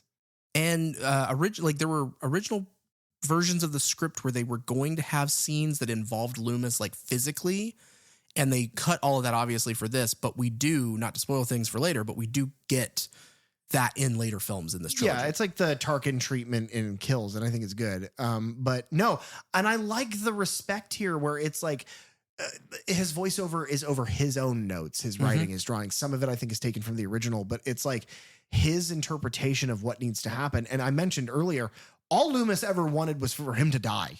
Michael needed to die. He was evil and needed to be extinguished. And they kept that through line, which I like. Yeah, again, and I like that contrast between, again, what we're seeing with other people in this story saying, we need it to make sense. What is the connection here? Why is he drawn to Laurie Strode? Is he not? Why does he keep doing this? And Loomis is just like, plain and simple, he needs to die. It pays homage and respect to the character that was created for a brilliant actor who I'm sad is gone because I love him in this. He is the best part of every one of these movies that he is in by a lot. I mean, close up is obviously Jamie Lee Curtis in the first two that she's in, but he's so wonderful. And I think that's what I like the most about the then subsequent sequels is that people are afraid or obsessed or interested or morbidly curious throughout the whole thing or just mystified by Michael Myers, except Loomis. He never cared. It was never a mystical thing. It was, this kid is sick. This kid will never be cured. This is evil like no one should ever be submitted to. Take him out. And they kept that, and I like it. And they're cutting over this Loomis, cameo, if you will, with his protege, Sartain, who is now basically saying, like, look, Michael is in it's my duty to see this to its end. Like, until he's handed off, he is still mine. And so we're seeing him as Michael is being loaded onto a bus. He's being transferred from Smith's Grove to another facility. And where is he going to be put to death? I believe is the... No, I think the general idea is that the new place that he is going to is, as Frank Reynolds would put it, a nitwit school. It is a place where they are going to basically lock him in a cell and torture him for the rest of his life. Right. And he's got donkey brains. He's got to go. And Laurie is there because she is aware of when and where this is happening. That this transfer is happening at all. It feels believable that she would be involved in her own way. Yes, that she would have kept tabs on all of this. Yeah, and like she's literally across the street, parked in her vehicle, watching him get on the bus. And I love this because in my notes I call this the Sauron shot. Okay. As PJ mentioned before, there's a period where during this, when she's watching him being transferred, she is drinking alcohol, as one probably would in this situation in her car. And during at the end of this kind of cutting back and forth of Michael, the Loomis recording, and Laurie, there's a shot where we see her from side profile. And we see the shape kind of coming at her with that big orange flare. And every time I see it, I'm like, that looks like the Sauron shot from the Hobbit trilogy. It looks just like it. Yeah. Go ahead. So in my head canon, I believe that instead of giving Allison $3,000, she took $200 of that money. And the year is 2018. So Best Buy is still selling physical media. She went to Best Buy, purchased a Blu-ray player and the 6-film Lord of the Ring collection, came home, watched all 3 Hobbit films, and is now projecting her fear of Michael Myers. Because the other thing this shot, the other thing you mentioned in this is like, why is she drinking alcohol out of those tiny little bottles? She had $3,000. Just go get more. So I think that part of the $200 that she took of the $3,000, she bought a lot, and she is just keeping the trunk going. That she had like a handle of something. The idea of her sitting at home, just like, arms around a pillow like Bug is a child shaking, watching Lord of the Rings, being like, it's the shape. It's the Sauron's the shape. I shot him. I mean, super emotional scene here. Like Which Laurie, that's where we always laugh the hardest. Oh yeah. But an incredible performance. The scream.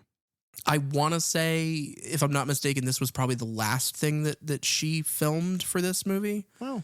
And just letting her go for it. Yeah. And I don't know like what that takes as an actor to get there, but it's like, not only is she in the performance having lived with this for 40 years, it's like as an actor, as an actual person, she has lived with it for 40 years. So I just think it's incredible. Speaking of over drinking, Laurie shows up after not being invited by Karen, but being invited to Allison to this dinner scene that I've mentioned. And she shows up. The only thing that's left to talk about is that she's standing at the table and they're like, Mom, sit down. And she's like, no, I don't think I'm going to sit down. And she's like having a panic attack. And she picks up the husband's wine and drinks almost the entire glass. And Karen's like, real classy, Mom. Real classy. She's like, shut the fuck up. I'm going to sit down now. And then she says, I saw the shape. And she starts crying and then she leaves. And it's like, man. Somebody in that restaurant missed the opportunity to not go, I'll have what she's having.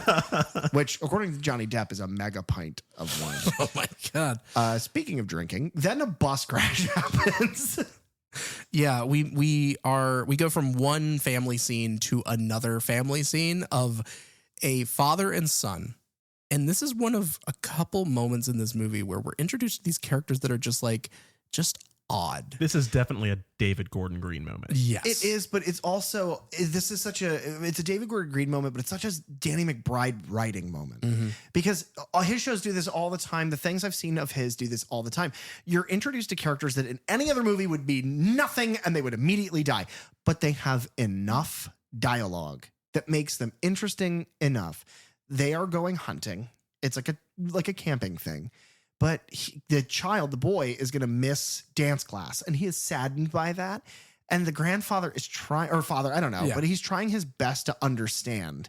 And he's like, really? You'd rather do that?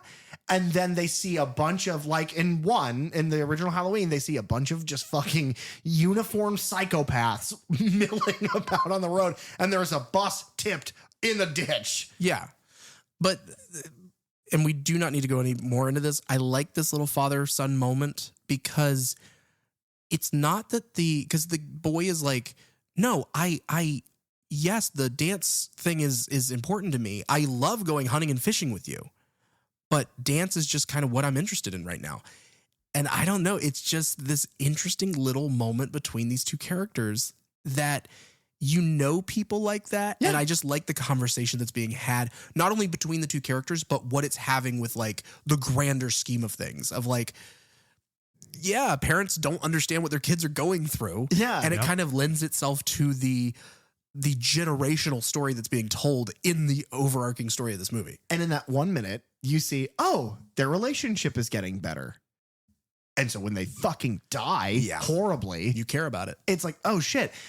Couple things to note about this scene that I really enjoy. We talked about the special effects person who did, the bodies and the gore in practical. One of the single best dead body props of all time is towards the end of this scene where unfortunately the people we were just talking about have passed away.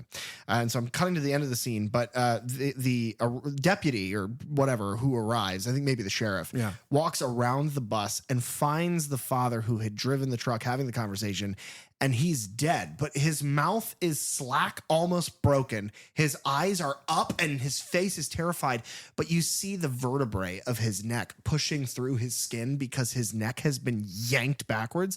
And it reminds me slightly of the girl in the closet in The Ring. Oh, yeah. It's just so shocking and startling that it's like, holy shit.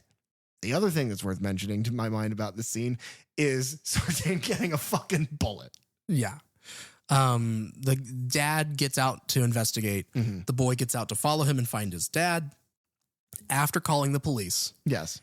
And he has his hunting rifle with him. And as he approaches the bus and looks inside. Sartain pops up and is like, don't shoot, and immediately gets shot. But yeah, he is found by Officer Hawkins, who is a deputy. Deputy Frank Hawkins is played by Will Patton. He was in Armageddon in 98. He was in the Mothman Prophecies in 02. I think that's the first thing I ever saw him in. I was trying to find like his horror and sci-fi stuff. He was in The Fourth Kind, which was like a found footage alien abduction movie from 09. And then apparently he is in The Forever Purge in 2021. Okay, interesting. I like this character. He's a character actor I like. Yeah. One thing that I don't like is the way he's introduced. He's introduced a little earlier in the film, and it wraps around him. It's whenever he gets the call to go to this, and he's like in a bar or something playing pinball. But the way the camera wraps around him is as though we know who this is, like a character, like a traditional reveal, like a hero reveal. Oh, like if it was like Sheriff Brackett, right? But we don't know who this fucking guy is, No. And it's like, oh, okay, and then he's there. Now he's great in the movie, but that's just a weird way to introduce him. I think the biggest plot point here is that the child gets in the truck to do something, probably to drive the fuck away. And unfortunately for him, in the truck is Michael in the backseat, and he proves once and for all definitively that it doesn't matter how old you are, he will murder you. yeah, like he did Annie Brackett, Yeah, almost identically. almost. We get a title card of October 31st, so it is now Halloween, and our podcasters are visiting the graveyard to see the headstone of Judith Myers. They're trying to figure out basically just more information of like, why is this so important? What caused this to happen? Yeah, the graveyard worker, obviously played by Beans Morocco, who plays every graveyard worker and everything. We're also then in a scene here with Hawkins and Sheriff Barker, who's played by Omar Dorsey. He was in The Blind Side in 09. He was in Django Unchained in 2012. Wow. He is in season 4 of Eastbound and Down, which is where I'm sure they brought him in for this. And then he was in Selma in 2014. I'm honestly surprised that there aren't more staples of their stable of actors. I'm surprised there aren't more people in this from those movies and shows. But yeah, the sheriff doesn't do a whole lot in this movie. I feel like he has a little bit bigger part in the next two. But it is one of those weird things. The first time you see him, especially us coming off of Jason Goes to Hell, because he wears a big cowboy hat, and it's just like, oh my God, It's Creighton Duke. it's Creighton Duke. Which is funny because you and I, every single time we're not on the heels of talking about Jason Goes to Hell and we try to talk about Creighton Duke, we forget his name every time. Duke Nukem, Dookie Boy. It's impossible to remember, but it is Creighton Duke. I don't like his character in this. I think it's over the top and ridiculous. I likened it to Jaws because fucking the sheriff is like, Michael has escaped, and the town, everyone knows who he is because of the horrible things he has done. Please do not keep this from the public. And the sheriff's like, we gotta have a good Halloween, and he tips his hat. Yeah, what are we gonna do? Cancel Halloween? Meanwhile, Laurie's standing in the crowd watching this conversation happening, and she's like fucking shaking with rage. And the sheriff looks over and sees her, obviously knowing who it is, and he's like, oh, fuck. And he just kind of shuffles away. Laurie is killing him with her stare. We follow back up with the podcasters here. They have reached a gas station, which is almost identical to the one in part 4. Okay. Yep. Here's how I want to do this, because I've been thinking about how to cover the scene, because this is my favorite scene in the movie. Okay. It is, if not the favorite, it is in the top 2. Yeah. So here's how I want to do this. You go over what the podcaster's doing. Okay. And I'll go over what Michael is doing. Okay. So the guy is pumping gas. Right. Meanwhile, Michael pulls into the parking lot because it is a gas station / mechanics shop, like in Halloween 4 when Loomis is driving to Haddonfield. Yes. Dana, she goes inside to use the loo, as she says. As she's talking to this person behind the counter, Michael has walked into the mechanic shop and is beating the mechanic to death. Well, yeah, he needs clothes. With his hands. It looks like he is beating him to death by punching him in the face until his bones are gone. Yes. Which pin about the bones and the punching? Continue. Okay. Don't question my method. Dana then goes, around the corner of the shop into the restroom. Right. At which point Michael then walks into the shop and he crushes the man's head, destroying his jaw, assumedly into the corner of the desk. Mm-hmm, Right. That's what Michael's doing. Dana Jamal Gleason's still pumping gas. Yeah. They were very, very close to empty. Yeah. Oh, yeah. And it's a 40-gallon tank. It's an old diesel BMW. Yeah. And so she goes in and she ends up in the furthest stall from the door. Right. Meanwhile, Michael, now dressed in the mechanic's outfit because he did change. Now, I don't know if he changed immediately after beating the mechanic to death or after he killed the guy behind the gas station. What is important, he has taken his robe, his hospital clothes off and has replaced them with a mechanic's jumpsuit because that's the kind of thing that Michael does. And then he walks into the bathroom and begins to push stall doors open. Which is, this whole bathroom scene is kind of like H20. H20. Yeah, I was going to say that. With the mom and the little girl. It's also like Halloween 6 as Jamie has her baby. Yeah. And is in what is it? Like a train station? The bus station. Yeah. And Michael has followed her and she hides the baby in the bathroom. Reminds me of that as well. Yeah. A lot of bathrooms in this series. Yeah. It's because the whole thing is shit. No. God damn it, I was going to say that. Hitchcock crawled so these movies could run. But yeah, Michael, he's there. And he's trying to get in. So what is she doing? She's screaming. She's sitting on the She's toilet. like, occupied. Yeah. And then Michael, because remember I said pin about the punching in the bones. Yeah. Michael then reaches his closed fist over the door of the bathroom stall and opens his hand where the mechanic's teeth that he had in his hand spill and clatter to the floor, which is fucking terrifying. It's very the strange. idea of I can't handle getting shit in between my teeth. It weirds me out. The idea that they're outside, fucking from Kimmy Schmidt, they're outside bones. And he just drops them and all the roots are intact, which means he just yanked them out of this fucking dude's head. It's horror at its best. It's brutal. It's unimaginable. It's disgusting. And then watching her react. Yeah, because it is that thing of she's already in a vulnerable state because it's like you're in a bathroom stall. You're like, I'm trying to be in my most private place here. And this person is rattling the door, will not leave me alone. And then they're reaching over, they're breaking the barrier there into my space. And what are they are those human teeth? And then I think immediately this is Michael. Yes. I think the assumption is made immediately. We have entered his world. There is now an inhuman force threatening my life silently. It's it has to be that. It's not a coincidence. He followed us. It has to be that. And the idea of that, going in the first time you see him and interact with him, he is chained to the floor. The next time you see him and interact with him, he's dropping teeth at your feet in the bathroom. It's terrifying. Yeah. That is an assumption that Aaron makes as well, because as he is going in to pay, he finds the remains of the two men that Michael has now murdered. And he goes into the bathroom with a crowbar. Yeah. And he knows it's Michael. Yeah. And he just starts swinging. And let me tell you, it does fuck all. Michael grabs that crowbar, and this is where the stunt performers this is the moment where you're like, oh no, this is going to be great. Yeah. First of all, he's humongous. He's so fucking tall, but he's not like Jason Voorhees. He's not Kane Hodder massive. He's just very tall and imposing. And he grabs that crowbar, immediately disarms this dude, beats General Hux literally to death.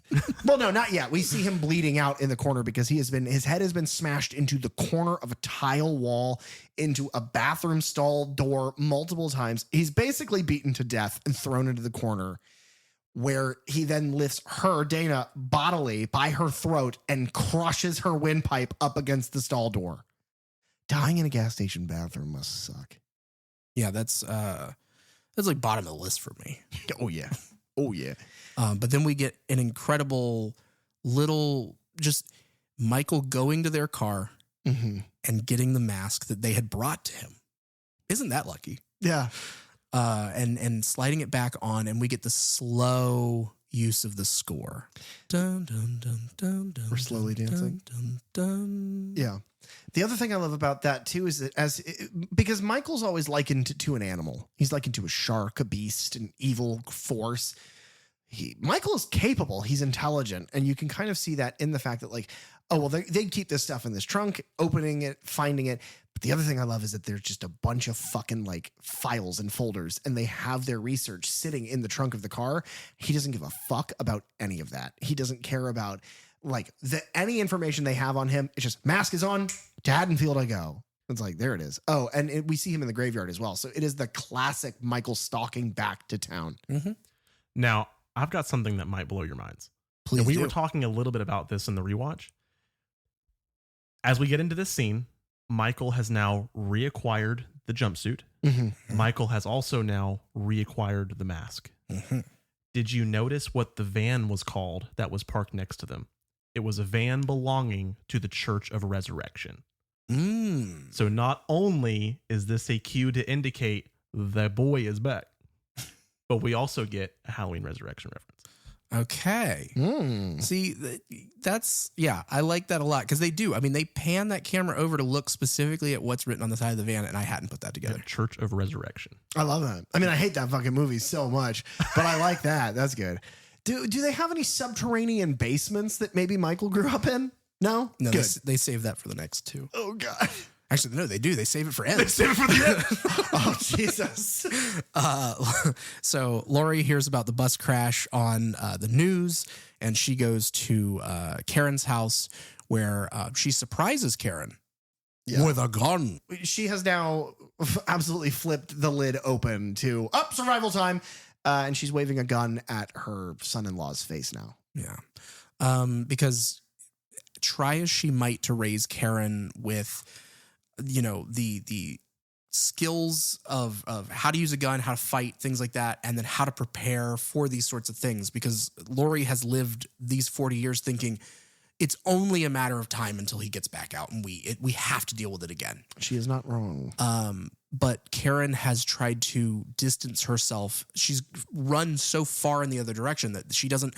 The doors are wide open whenever she gets there. Ray's outside in the backyard doing whatever work. He's completely suburban, doesn't think anything's wrong. It's a small town. No alarm systems, no security, and it's like are you asking for this to happen? Are you just daring it to happen? I think it's the meta commentary on why on earth, if there is danger, would you not act like there is danger? Mm-hmm. And they are going, because that shit only happens in movies. It's not going to happen to us. And Laurie's like, it happened to me. What are you talking about? Yeah, because it's kind of reminiscent of 78. The same thing we mentioned. You know, they don't expect anything wrong to happen here. Everything's tranquil and peaceful. Everybody knows everybody. So, Safe, yeah, small why town. do I need an alarm system? I love this cut here as they kind of force Laurie out of their house, and Karen shuts the door in her face, cutting to Hawkins opening the bathroom stall door of the scene of the podcaster's murders. Yeah, great shot. Laurie is there witnessing that as well. And then it is Halloween night. We were trick-or-treating, and we get some phenomenal cinematography here. Michael bumps into these kids on the street, Which much I like love. he I does love that in shot. the original. Also, like one of them, I think, has a boombox or something. That's a reference to the kid that he bumps into in part two that has a boombox On the way to the hospital, yeah. Yes. And Michael then moves very quickly. And I love the way that he's like watching and looking around at different people on the street. And it's just kind of like the mental math that is happening of just like, okay, who are my targets?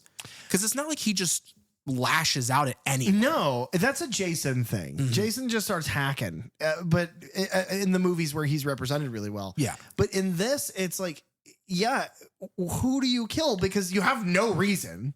You have no set of parameters. It's just, who am I going to start with? Well, the way that I interpreted this was, and I wanted to mention it earlier, but this movie really, I think, tries to reinforce that Michael is a creature of habit. He goes for the knives. He wants the mask. He does the same mannerisms. And the way I interpreted this scene was that it's almost like we're right back at Halloween 2, where he's like, okay, I'm in the same sidewalk. These houses are very similar. Like, I know how I'm going to do this. Goes in the back door, and thus the scene plays out. So to me, it's almost like, hey, I'm back in the saddle now. Like, he's a creature of habit. Yeah, no, I like that a lot because he does. He moves into this backyard. He picks up a hammer from the shed. He watches a housewife go into the house, and he follows her in there. What do you think she's doing? She's making a ham sandwich. Ham sandwich. Yeah. Ham sandwich. And he bludgeons her. It's such a good shot. It's one of very few cuts during this because we counted the cuts because we like one shots in this family. We're a family now, boys. You're my husbands. But so he walks into her home after grabbing the hammer out of her garage. A lot of detached garages in Charlotte. Haddonfield. Yeah. But camera cuts just for a moment. She walks into the kitchen. Around the corner, he walks in, and the smack sound is so fucking gross. It is just like it's nasty. And then he walks over, picks up a knife, and he's like, neat. And he just keeps going. It's very reminiscent of the scene in Halloween 2 with the couple there.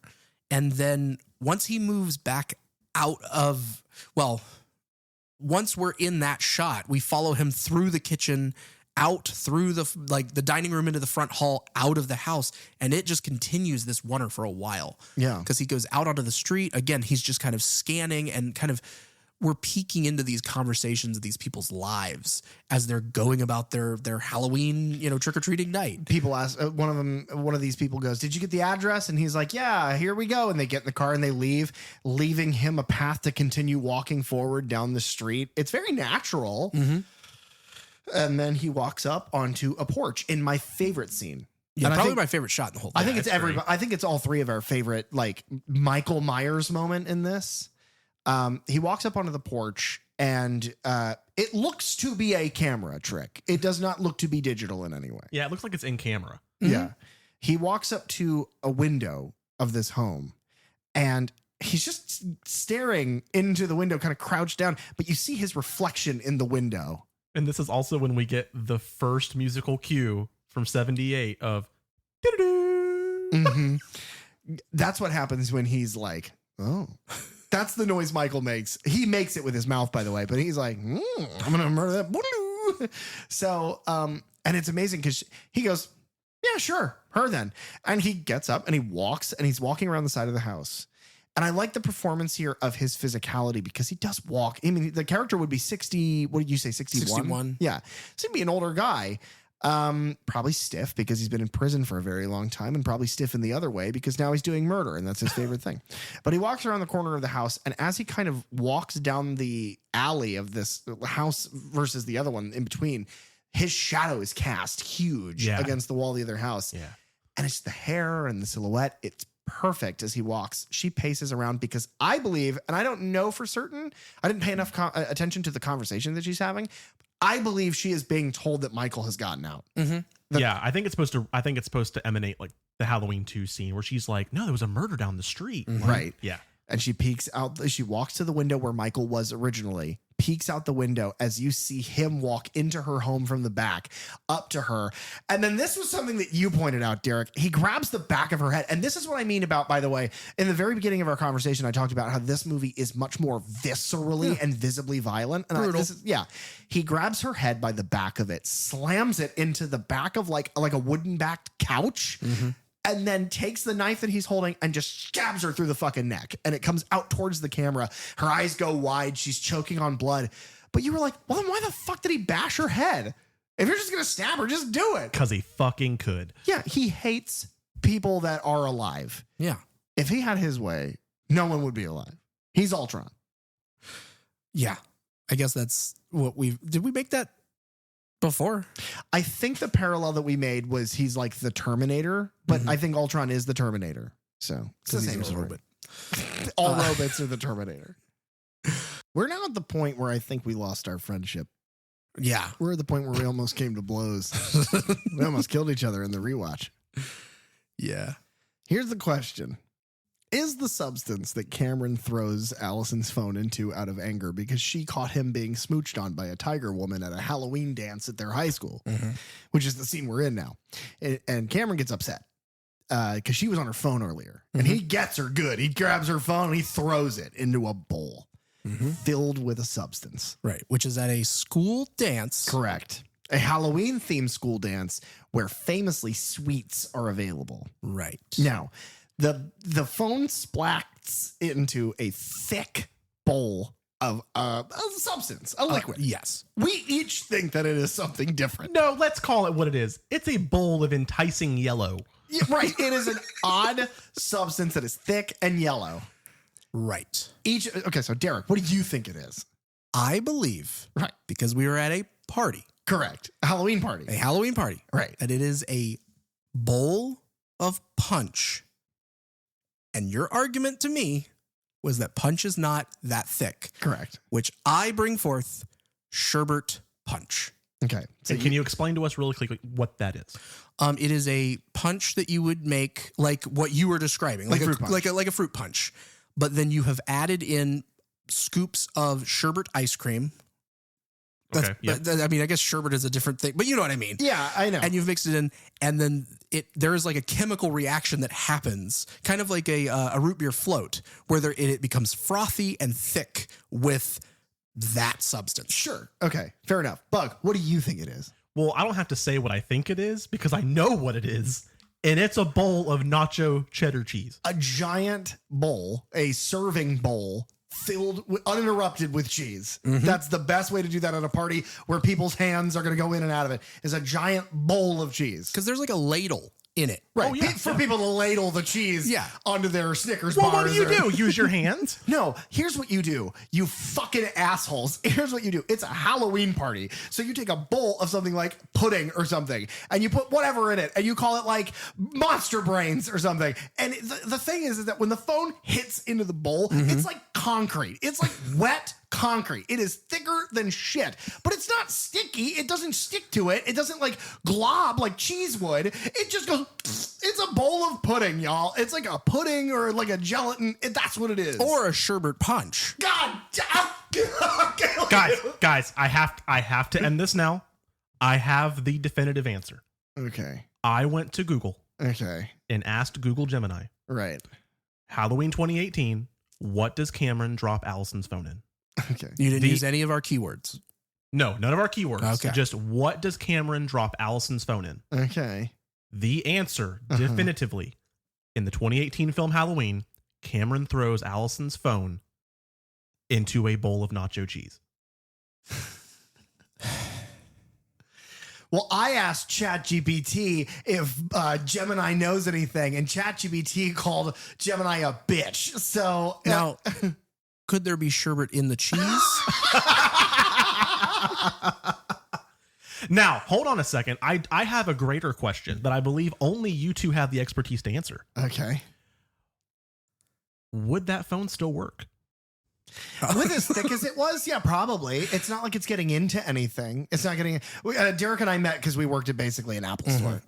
But yeah, it's not thin enough. It's not water. It's not going to get into the speakers or into like Yeah, the or charging it depends port. on like how quickly it was pulled out of there, and then Well, from my experience in the film, it never does. yeah, it just lives in there now. That bowl of pudding, which it is. Cheesy pudding. I guess you could make cheese pudding and then everybody who eats it would throw up to death. You could do that. Nonetheless, all of our answers do result in it being delicious.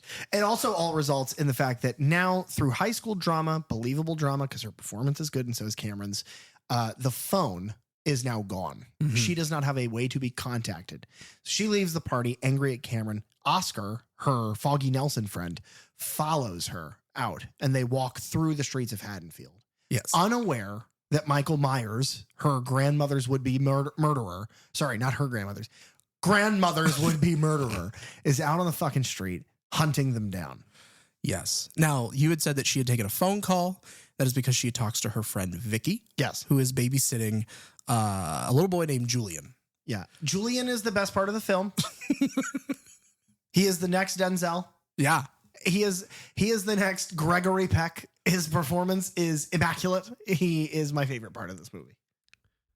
I love him. He's a child. He's a I sassy love- child. Their little dynamic. This is Yeah. another one of those like quick scenes where we are interjecting in these characters that are like, they're not the main.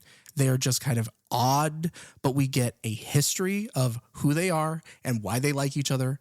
And Vicky and Julian love have it. a great relationship. They get along. He reminds me so much of Demon's little brother, the groundskeeper's grandson, I think. Oh yeah.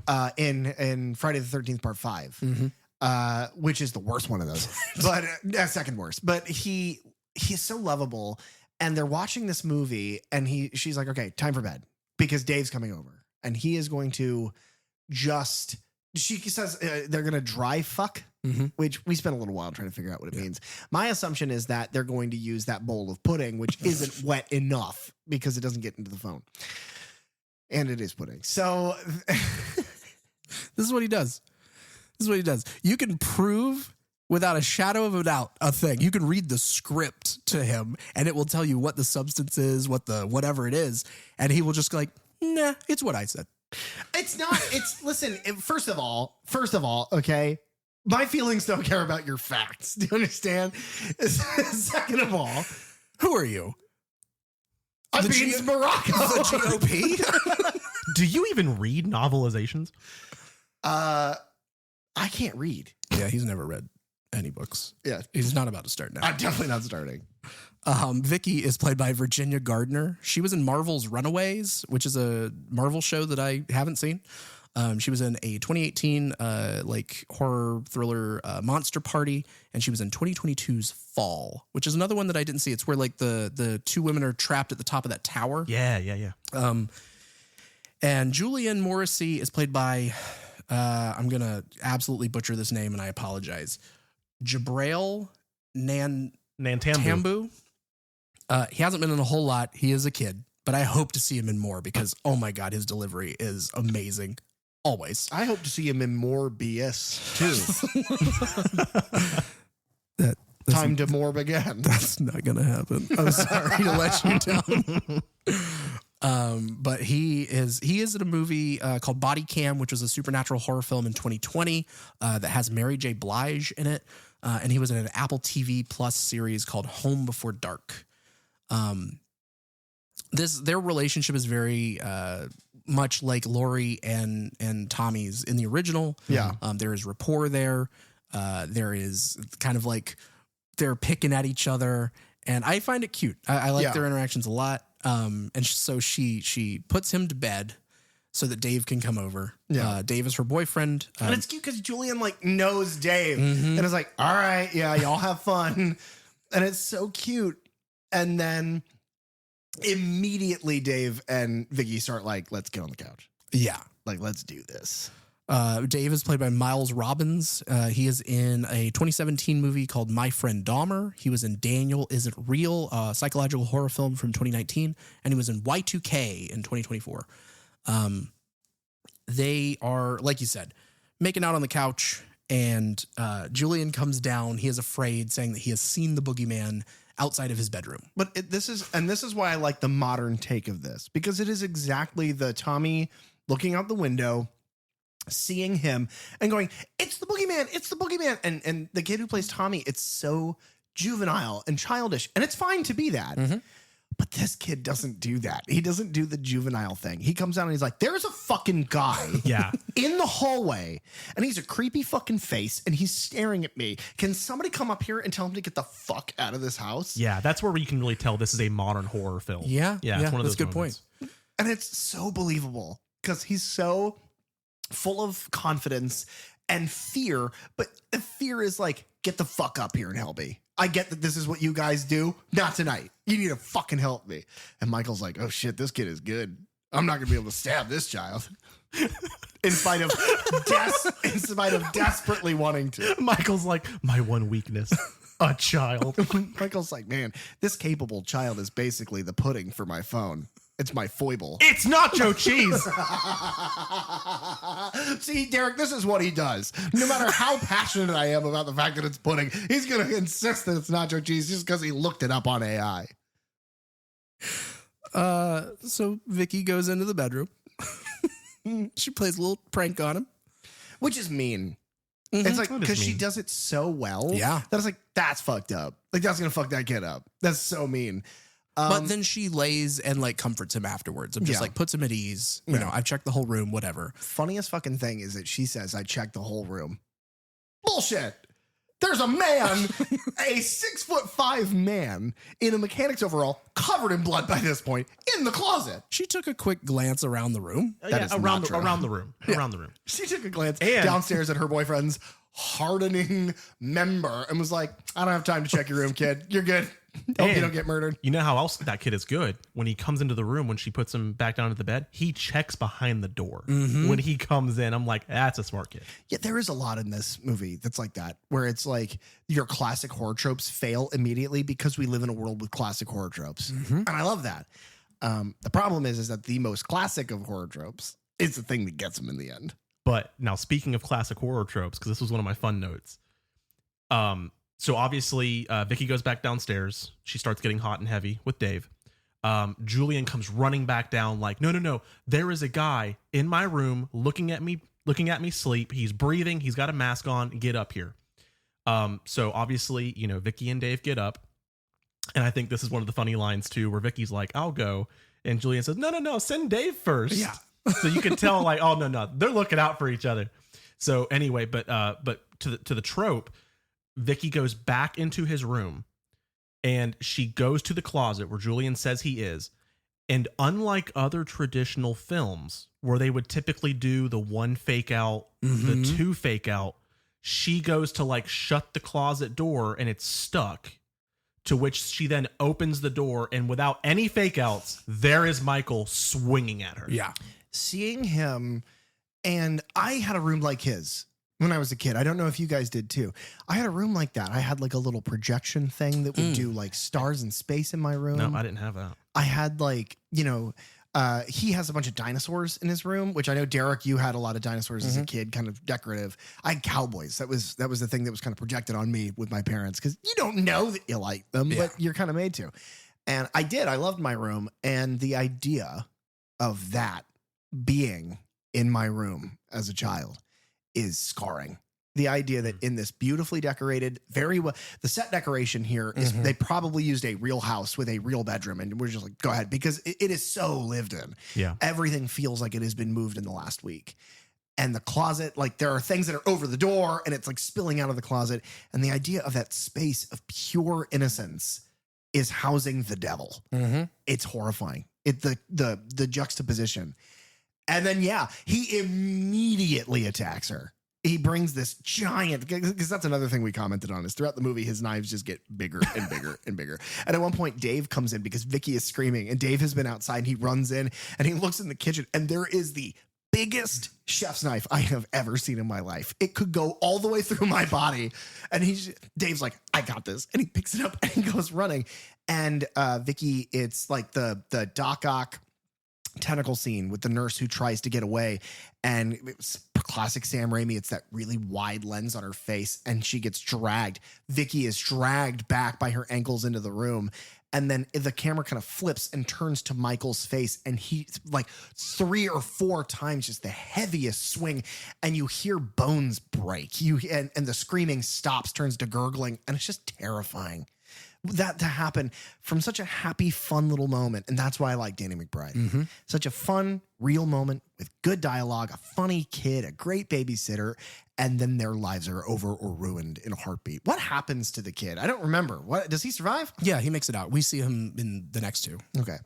Fans of the show will know that even though we just watched this movie, I don't remember how any of it goes, and my memory is as bad as the phone in the pudding, which is cheese. Because as Julian runs downstairs, Dave is running in with the knife, and we see both Laurie and Officer Hawkins are separately cruising, listening to the police scanner, and they both get the notice that there has been like a disturbance at a house, and an address is given, so that they both turn around and head there. Really quickly, when Laurie turns around, it like burns rubber, squeals into this 180 degree spin and drives the opposite direction. I don't think that's a stunt actress. I think that is Jamie Lee Curtis, because it's like the camera is like on the rear view mirror, kind of, where you see the car spin and you see her in the car. So like, I think Jamie Lee Curtis is kind of a badass. Yeah. Well, she was also fueled by alcohol. That's true.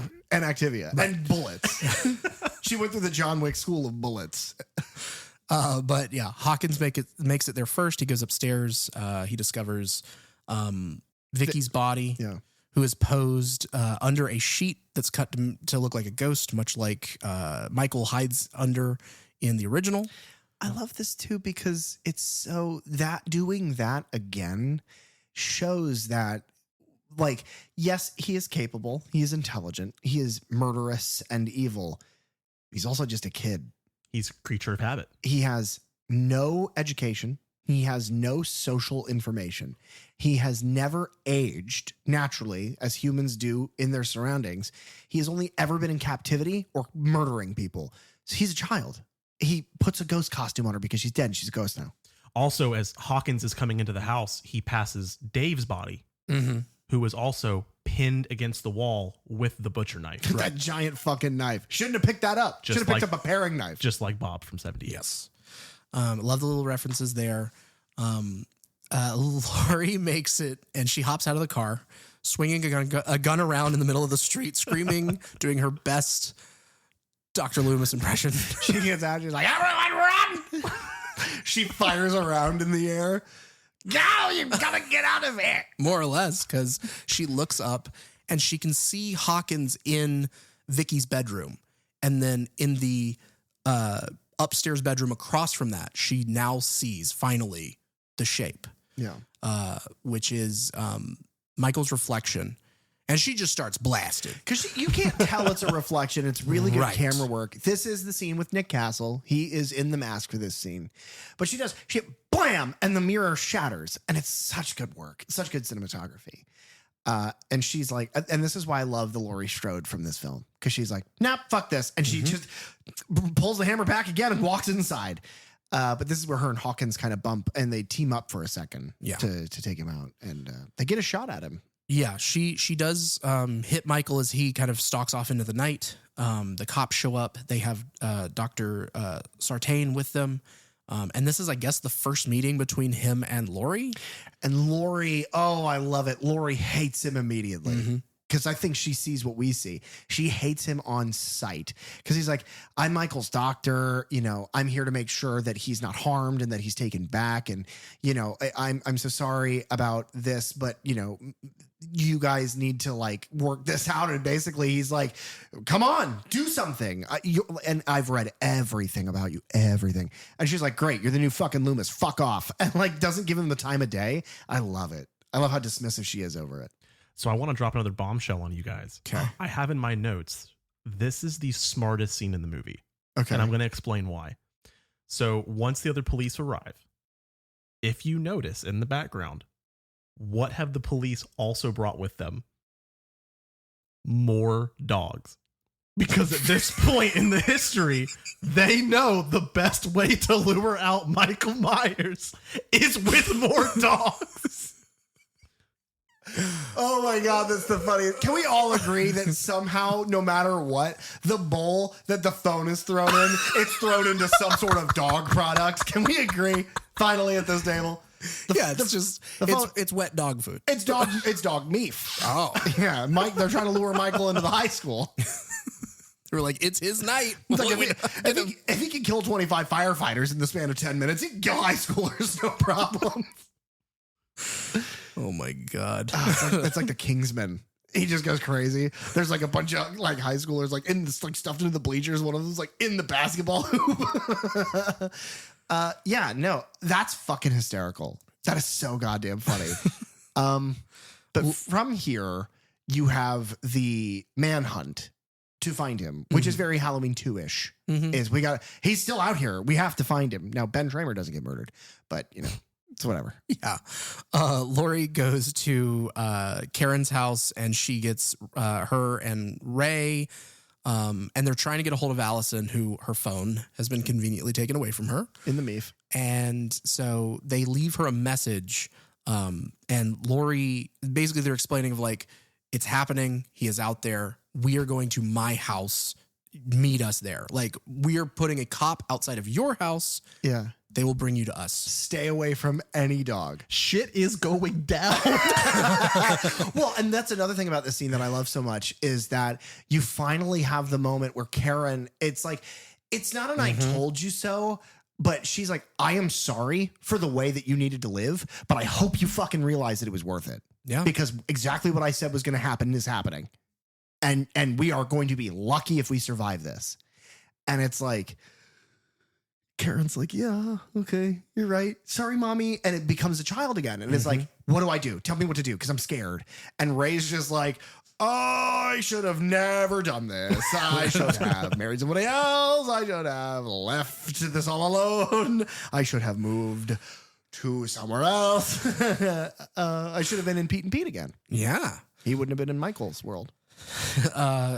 We catch back up with Allison and Oscar, who are walking home from the dance. Oscar is doing, some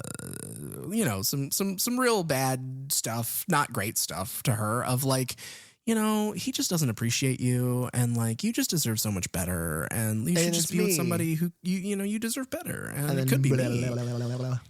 But yeah, they try and take a shortcut through a backyard. And in helping her over the fence, he presses for a kiss, which she is not wanting to give him. As my 12-year-old would say, he attempts to be the Rizzler.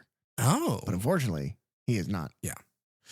And so she leaves him there in the yard. Mm-hmm. And, he comes up with his excuses of like, oh, I've been drinking and oh, this and that and whatever. I'm just so horny. That was just Bug saying that right now. It has nothing to do with the movie. He thought about Michael eating dogs. And then as he's sitting there, because as they're making their way through this backyard, motion sensor lights kick on. Yeah. And so she leaves him and they cut off and they cut back on again. And Michael is now standing behind Oscar in this backyard. Yeah. I love this scene so much. Oscar thinks that it's the guy who owns the house, who he knows, because it's a very small community. And he's like, sorry, man, I'm drunk. We were just trying to take a shortcut. So sorry about that.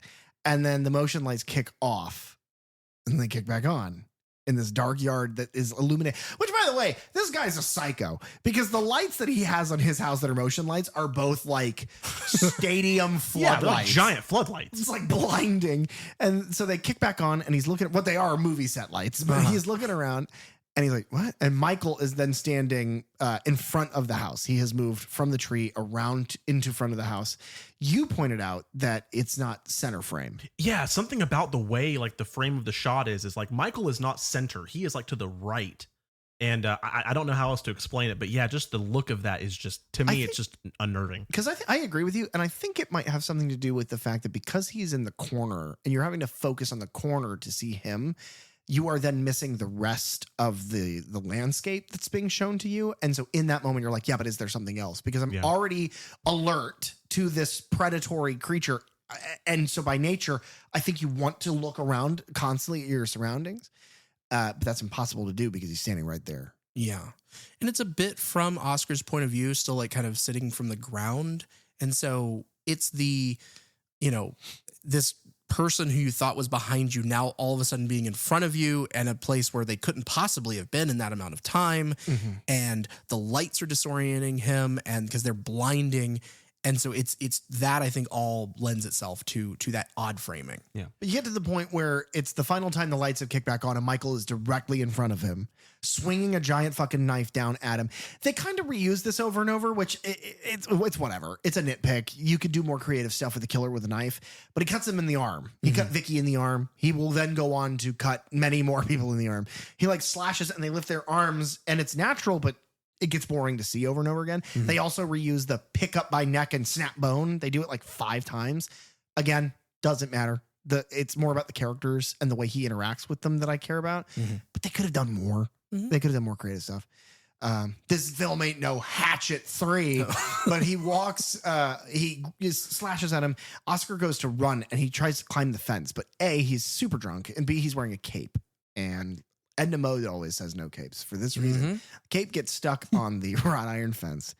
And he is trying to get up over it. And he's like, I'm sorry, man. Please, someone help. And Allison turns around and is like, shut the fuck up. And then realizes, oh no, he's screaming for his life. Michael stabs him in the back. He losing his ability because he's now, probably his nerves are severed and shit. He starts to fall, and the fucking wrought iron goes through his neck in a scene that reminds me of Timothy Dalton's character's death in Hot Fuzz. Does someone have any ice cream? But he passes, and Allison goes to find out what happens, sees his corpse, and then the lights kick back on, and Michael is just standing at the gate staring at her, and she's like, shit is going down. Fucking, oh God, no. But this is where we get the first real big use of the updated Halloween score. Oh, yeah. Yes. Yeah, it kicks in. It is so industrial, and there's so much more of a drive. It becomes so much more metal. Oh my God. Anything that was synthesizer is now guitar. Anything that was before synthetic, like low tones, is now just an amazingly overtoned bass. It's just so good. Love the score for this film. Didn't think that I could that they could make it better. And it's just like, just given 40 years of being able to go, well, what if we tried it like this? It's like the guy who keeps remaking Tubular Bells. Yeah. Yeah. He's going to get it perfect one day. Well, he's probably going to die first, but somebody needs to pick up those bells. They're impossible to hold. They're tubes. But so what I like about this is that it's almost like he didn't recreate it. Mm-hmm. He just made it a different genre. Mm-hmm. And I love it. I think it's so good. But yeah, now Allison goes running down the street screaming for help, just like Laurie did. Yeah. But she's actually helped by someone in this one. That's the difference. know. Kind of. Hey, Well, for a moment. You can change your fate.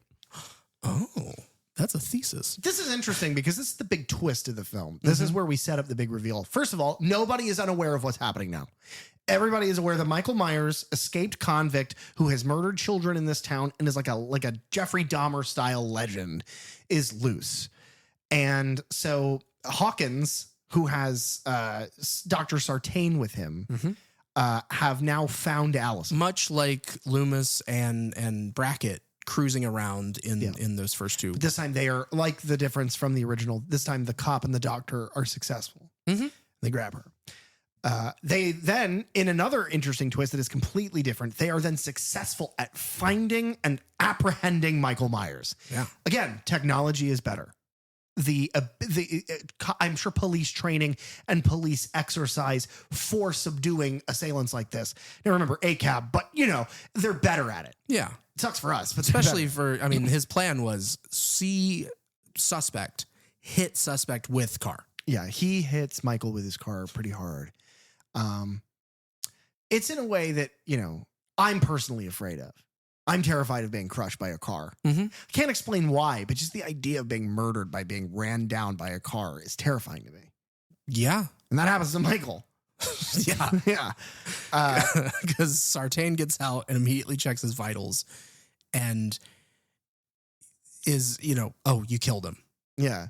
You broke his back. He's never going to dance again. But But it's this little reveal here, finally, gives this movie such a nice rewatchability. Because then you start noticing all the subtleties of like little eye, looking around, darting around whenever people say things that he doesn't necessarily agree with, because he's having a conversation with Hawkins before this. And Hawkins is just like, I'm going to do what I should have done a long time ago. I'm going to put a bullet in that guy's brain. I am not letting him get away this time. Yeah, something interesting that the movie sets up, because Hawkins is a new character of the franchise. But what they are saying is that the first responder on the scene was Hawkins, who chose not to kill Michael, but to apprehend him instead. And so he feels guilt. And that's why this is a personal crusade for him as well. Because this time he is going to put him in the ground. And I think that's an interesting character moment as well. But in that moment, when you rewatch it, Sartain is like he narrows his eyes of just like, ooh, no, you are not. Yeah, I will not allow that to happen. Yeah, I think he says he's possession of the state, so you can't kill him. The other thing is that something that is a cliche in movies, but I love it every time they do it, is when you have a bad guy who is mentally unstable, the longer it goes and the closer to the reveal, the darker the bags under your eyes as the villain become. And by the end of it, Sartain looks fucking insane. The under his eyes are like almost black, and he just looks like a fucking nut job. I think it's a wonderful performance. The twist is he's a psycho and he's trying to kidnap Michael. Yeah, and at this point, you do kind of realize it's implied earlier that he caused the bus crash from Smith's Grove. Yeah. So you now see all these kind of pieces that have been building up to, yeah, this man has his own hidden agenda that involves letting Michael create more chaos, more kills, and ultimately confronting Laurie Strode. And he wants two things. And it harkens back to what I said earlier about Loomis's little speech, what he talks about with Loomis. Mm-hmm. Number one, he's the jealousy of Loomis got to see him in the wild. Loomis got to see him be the monster. And that's what I want. I want to see that too. He's been my life. So I deserve to see this. The second thing, the only thing that Sartain wants is to hear Michael say a word. Mm-hmm. He's waited his entire life to hear Michael talk. And he thinks that for some reason, if he confronts this person, he will speak. And he has completely misunderstood the agenda. And I love it. But he kills, doing big old quotes, he kills Hawkins. Now, in any other movie, this guy would be dead as fuck. Yeah. He gets his throat slashed by a secret fucking scalpel that this guy has got. And then once Sartain has taken, and this is so bizarre, but Sartain takes the mask off of Michael, puts on his own face. It fits him terribly. He grabs him, Michael, throws him in the back of a cop car next to Allison, assuming that, I guess, like Sartain lies and said, he's dead, you've killed him, to lure the cop closer because he knows he's not dead. He sits him in the back seat. No seatbelt, by the way. Click it or ticket. But so then he gets he takes the mask off and he's like, ugh, and he throws it back to Michael. I was like, why'd you do that? Did you just want to experience it? Well, it was like, when he goes over after he stabs Hawkins, he starts like looking at Michael taking his mask off, and he's like, oh, is this what it feels like? Is this what you feel when you take a life? So he is trying to get inside the mind of him. So I think that's why he puts the mask on, because he's feeling that rush of taking a life for the first time. Yeah, fair enough. This is where the movie begins to conclude in this great rapture where he has shoved Michael and Allison into the car. Hawkins is left for dead because he then runs him over. Again, my greatest fear, especially if it happened twice. Yeah. Whoa. But so he drives him away, Michael and Allison, to Laurie's home to have them confront each other. Yeah. Which is kind of a beautiful play on like the idea of fate bringing these two people together, but that is not what's happening in this movie. Sartain is creating the thing. There's no fate to be had. And I think that is the theme of the entire movie, the underscore of the entire thing, which is sequel after sequel after sequel. We have watched people tell us how they are related, why they are related. They are siblings. There is this curse. They are, he's obsessive. He needs to kill her, on and on and on. And this movie does something that I think is brilliant. Michael doesn't give a shit. Michael is an animal. Michael doesn't fucking care about Laurie. I don't even think he really recognizes her. I don't think he gives a shit. But we, represented by Sartain, are like, well, no, he cares. They have to fight. That's them. It's Sarah Connor and the Terminator. They have to fight each other. And it's like, but why? Yeah. Because we think they do. And that is, it is got to be the reason that Blumhouse and everybody signed on. It has to be. It's pretty meta. Yeah. In the grand scheme of things.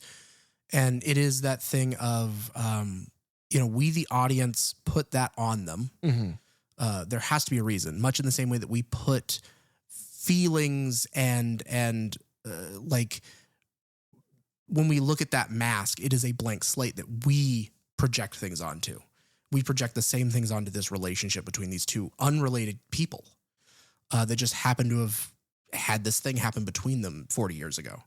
And I can't remember if we had brought this up in our chat, but it's like somebody here, we had talked about how Sartain is then, in a way, in that meta way. Yeah. It was kind of like, does Sartain represent this kind of like this metaphor for those obsessed fans and the obsessives who are trying to find these deeper meanings and connections in things that truly don't? I mean, it was a guy who lost it 40 years ago. And instead of trying to rationalize and figure out why someone did what they did, as Dr. Loomis said, he's just evil. There is no deeper meaning. He's the only one that ever got it. There's no personality. There's no connection. I love it so much. And this is such a good twist because I think Loomis is the only reason that they are successful in saving Laurie in the first one. And now the doctor, the Loomis stand-in, is the only reason that any of our main characters are in any danger. And it's like, it's good storytelling. That is, I like it. that's kind of that's a good contrast. Yeah. It doesn't work out for them though. They get to the house and they're driving this cop, the SUV, Hawkins cop SUV, and they're pulling down the dirt path, and they pull off for just a moment. And this is where we see the special makeup effects cop is talking to his partner in the car, and that's how we know that outside of Laurie's home there is a police patrol waiting to see if Michael shows up, which is good. It's good storytelling. It's a weird little, I guess, comedic scene, but I guess it's kind of reminiscent of the bumbling cops in 5. Yeah. Yeah. It also reminds me a lot of like Scream. Just the constant whenever somebody's in danger, like especially Scream 4. Scream 4, yeah. Like you park the cars outside just so that the killer stays away, and that never fucking works. Yeah. If anything, the cops get murdered, then the kids get murdered. But basically, Allison, while she's stuck in the back seat of this cop car with Michael, she's realizing, she's trying to figure out, how do I get out of this situation that he has now put me in? Yeah. And her thought is, she sees the obsession there, and she says, oh, well, he spoke to me earlier. Mm-hmm. And it's like, well, and it is that absolute psychosis at that point. I'm just like, well, no. Well, why did he speak to you? Yeah, absolutely the fuck not. You tell me what he said right now. And she's like, I'll tell you if you let me out. And you buy me a ham sandwich. And he's like, the guy who makes ham sandwich, or the lady who makes ham sandwiches in Haddonfield just got bludgeoned to death with a goddamn hammer. You're not reading the news. She's like, it's all fake news. And so they stop the car, and the other cops notice that. Yeah. Weird spacing here. You pointed that out, Bub. Yeah. The first shot, like, I mean, they look like they're, like a quarter mile down the road. And then the next shot we see, it's like 500 feet. You know what I mean? It's like nothing. The next shot, one of the cops reaches out and pokes the SUV. And the next scene, they have binoculars and they're staring at it across like a highway. But they stop, and he's like, well, just tell me the word. Was it Judith? And as soon as he says Michael's sister's name, his hand starts twitching. I think the score starts probably at that point as Do you know what that reminded me of? And it's the stupidest fucking thing in the world. Do you know what it reminded me of? It reminded me of in Jason X. Yep. When the kids are having sex, and the sex and the rage about the sex wakes Jason up from the dead. Because he can't stand it. He won't stand for it. No, he hates it. Michael hates his sister. Yes. Yeah. It must be it. He hates her large boobs and the fact that she was having sex. And Michael's like, no. And yeah, he flexes his hand. The mask is gone because the mask was sitting just kind of lazily on the bench. And the mask is gone. And she realizes that. Allison realizes that. And she whips her head around and she sees he's got the mask on. And without a beat of hesitation, Michael kicks the wall of the cop car with like the metal grate. Yeah, the metal grating, yeah. And it smashes Sartain's seat up into the steering And I wheel. love it because Sartain's like, Michael. Yeah, he's like, oh, my boy. But the thing is, Michael is 60 years old. He's lived his entire life chained to the ground. Bro, how do you have the strength to do that? And I think that is something that I love about the stories that Halloween tells, even the shitty movies. It's like, you keep telling us that Michael's just a fucking guy. You keep telling us that Michael is just a human being. But he just kicked the fucking cop car into smithereens. It is so unfortunate what then happens to the doctor, because all he ever wanted to see was the two of them confront each other, Laurie and Michael. And then Sartain is looking at her home. He has Michael in the car. He gets out of the car because he's being crushed. Michael climbs through the car and gets out of the car also. Sartain falls to the fucking ground. Michael is walks up to him. Mask is just staring eyeless down at him. And Sartain's like, please say something to me. Please, God, say something to me. This is my life. You gotta say something. Please, here's $3,000. I'm doing a podcast.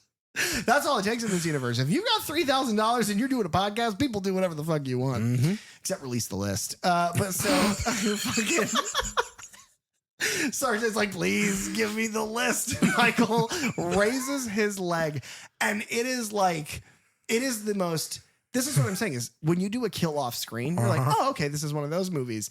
And then Michael steps on Sartain's head and it bursts like a melon. This is like Edward Norton American History X level. Like he just curb stomps. And you see the top of his skull burst open and his brains spill out like in fucking Dallas. It is horrific. The Zapruder film was the dash cam of this car that watched his head burst open.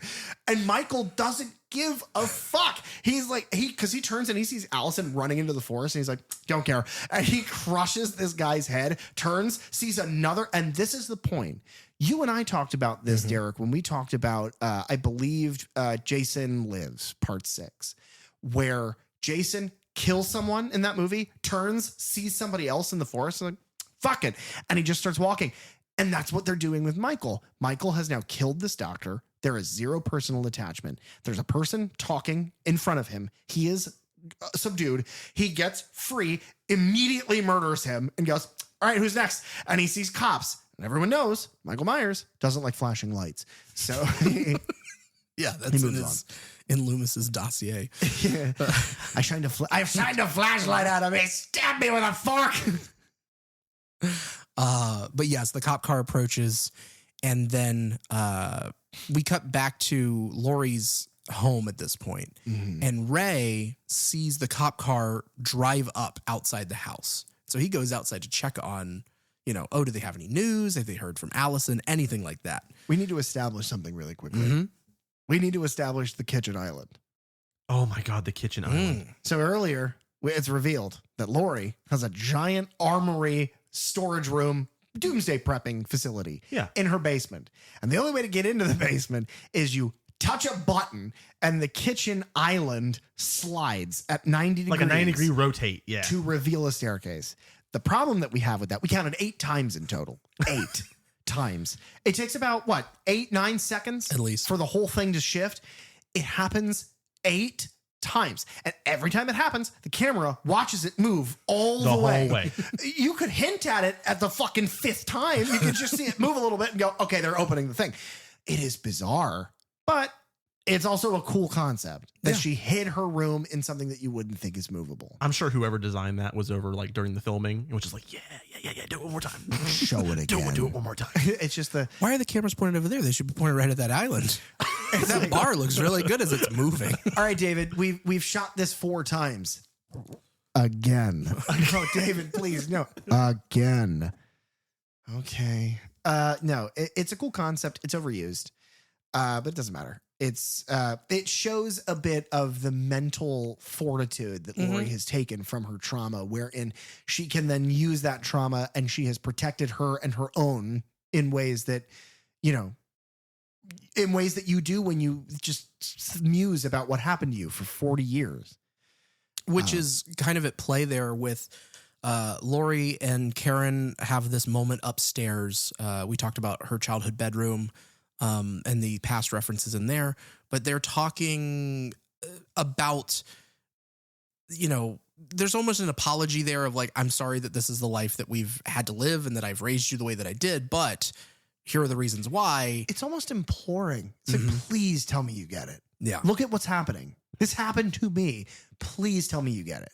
But then it also brings up this idea that has been brought up multiple times throughout the movie of Laurie has been waiting and almost hoping for this to finally occur. She says it. Yeah. She says it. She says, every night I pray he would get out and come for me so I could blow his brains out. Yeah. I mean, she literally does. It's like she says, like, I pray every night for him to escape, just like how Michael has been praying every night to escape to eat more dogs. Yeah, that's the entire quote. Halloween 2018. Halloween kills. Halloween ends. Halloween dog shelter. But I guess in this moment, like, Karen finally kind of realizes herself of like, you wanted this to happen. You're hoping that he comes here. And at that same time, Ray has stepped outside to check on these cops who are now deceased. One of them's throat is horribly slashed. And in his lap is the head of the special effects guy who's playing a cop. and his eyes, his nose, and his lips have all been carved away. His head of his skull has been hollowed, and inside of it is a flashlight to make his head a jack-o'-lantern. So Now, awesome. It is the coolest. It is probably the coolest horror prop I've ever seen. And I feel like in years after this, if you go to Spirit Halloween now, I think they have jack-o'-lantern props that look near identical. Yeah. Oh. Another thing that I find interesting is, we talked last week about HHN houses. There is that WWE thing that we kind of understand now. Oh, yeah. Because we've done some research. The Bray character's head is used, like the lamp is, and this is, I think, but it's like shoved, a lantern is shoved into a human head and the light comes out of the mouth. And it's like, that's a cool effect. If that's borrowed from this or vice versa, I don't care. Either way, it's very similar. If that is like, imagine seeing that. Yeah. Because it's one thing to go, that's a really good effect. But imagine you open the door to your cop, like your security patrol, and one of their heads has been carved like a jack-o'-lantern. How fucking amazing. Yeah. And how long did that take him? He's very good at it. Oh, Yeah. he's an artist with a knife. He practiced, you know how sometimes you like air guitar or like air drum? In Smith's Grove, he would air whittle. Just practice. Yeah. He would air whittle and he would air eat dogs. Who taught him to drive? GTA 5. That's good. We don't do that in this time. But then Ray backs away in shock from that, witnessing that, and Michael steps out of the shadows to then again strangle him to death, And you snapping hear- his neck. The caption is bone snapping. And it's like, come on. It would be so much more fun to see him do something fucking horrifying to him. And I get it. Michael's just like a cold assassin and that's kind of his killing style. But like fucking Jason would have hacked his fucking hemisphere, like from the neck down to his waist, the entire arm and boob and everything would have come right off. It would have been awesome. Yeah, but I think that's the difference in these two killers, because everybody makes that comparison all the time of just like, well, I mean, they're just big hulking guys who are silent and they wear masks and they kill people. And it's like, right. But like Michael, especially in this version, is like, he's just a dude. Michael, and he's doing a thing. Michael and like, appears in your home. Jason smashes through the wall. Yeah. That's the difference. In that struggle, he fires his pistol in the air, and Laurie and Karen, hearing that, they rush downstairs. Laurie barricades the front door and sends Karen down into the basement for safety. Karen says something to the effect of, I think, I don't even remember. I think she says something to the effect of like, Ray's out there or something. She asked where Ray is. Right. She does not get the answer to that. And this is where I pin this in my brain. Because I'm like, I would be more worried about my husband. Like, where is he? Like, he's the father of my child. I don't think she brings him up again. Not that I'm aware of. She's like, her whole brain is immediately rewritten with like, is Michael my husband now? Because, that's the rule. In the Halloween universe, if you kill a husband, you're the husband now. Yeah. Yeah. It's like in checkers. If you make it to the other side of the board, you become the king. Yeah. Can't kill the king, baby. Hail to the king. Boomstick. Evil Dead. Michael bursts through the like glass panes in this door with his arms and is strangling a struggling Laurie. And she is able to, because she has a shotgun. Yeah. Because earlier in the film, when she's going over the all the different guns in her array here and what they can do, she picks up this shotgun. Says it's tactical. It's tactical. And she ends up blowing off like his ring finger and his pinky. And then that, if you hold your hand in the Spock formation and you draw a line from your finger crotch down to the edge of your wrist, he loses all of that. It's all gone. Turned into paste. Yeah. He's never going to play piano again, as he is famous for. Yeah. If that had happened 10 minutes ago, that guy's head wouldn't have been able to be carved into a jack-o'-lantern. Yeah. He would have just gotten stabbed or something. But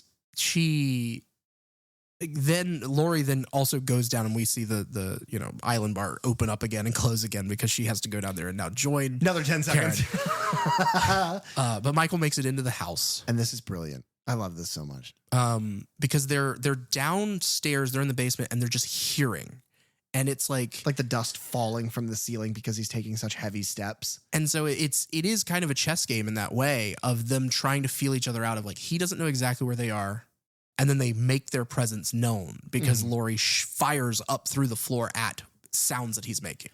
Another thing that I think is interesting is that Michael is making these sounds, these big heavy footfalls, and you hear it thudding through the floor and you see the dust fall. But then later he's able to get up the stairs and he doesn't make a sound. She has no idea where he is. And so I think he's making this noise on purpose. I think he's baiting her out. And it's those little details of like, he is able to make a lot of noise. He's also able to fucking vanish. And I think that is when he is noisy, he is choosing to be.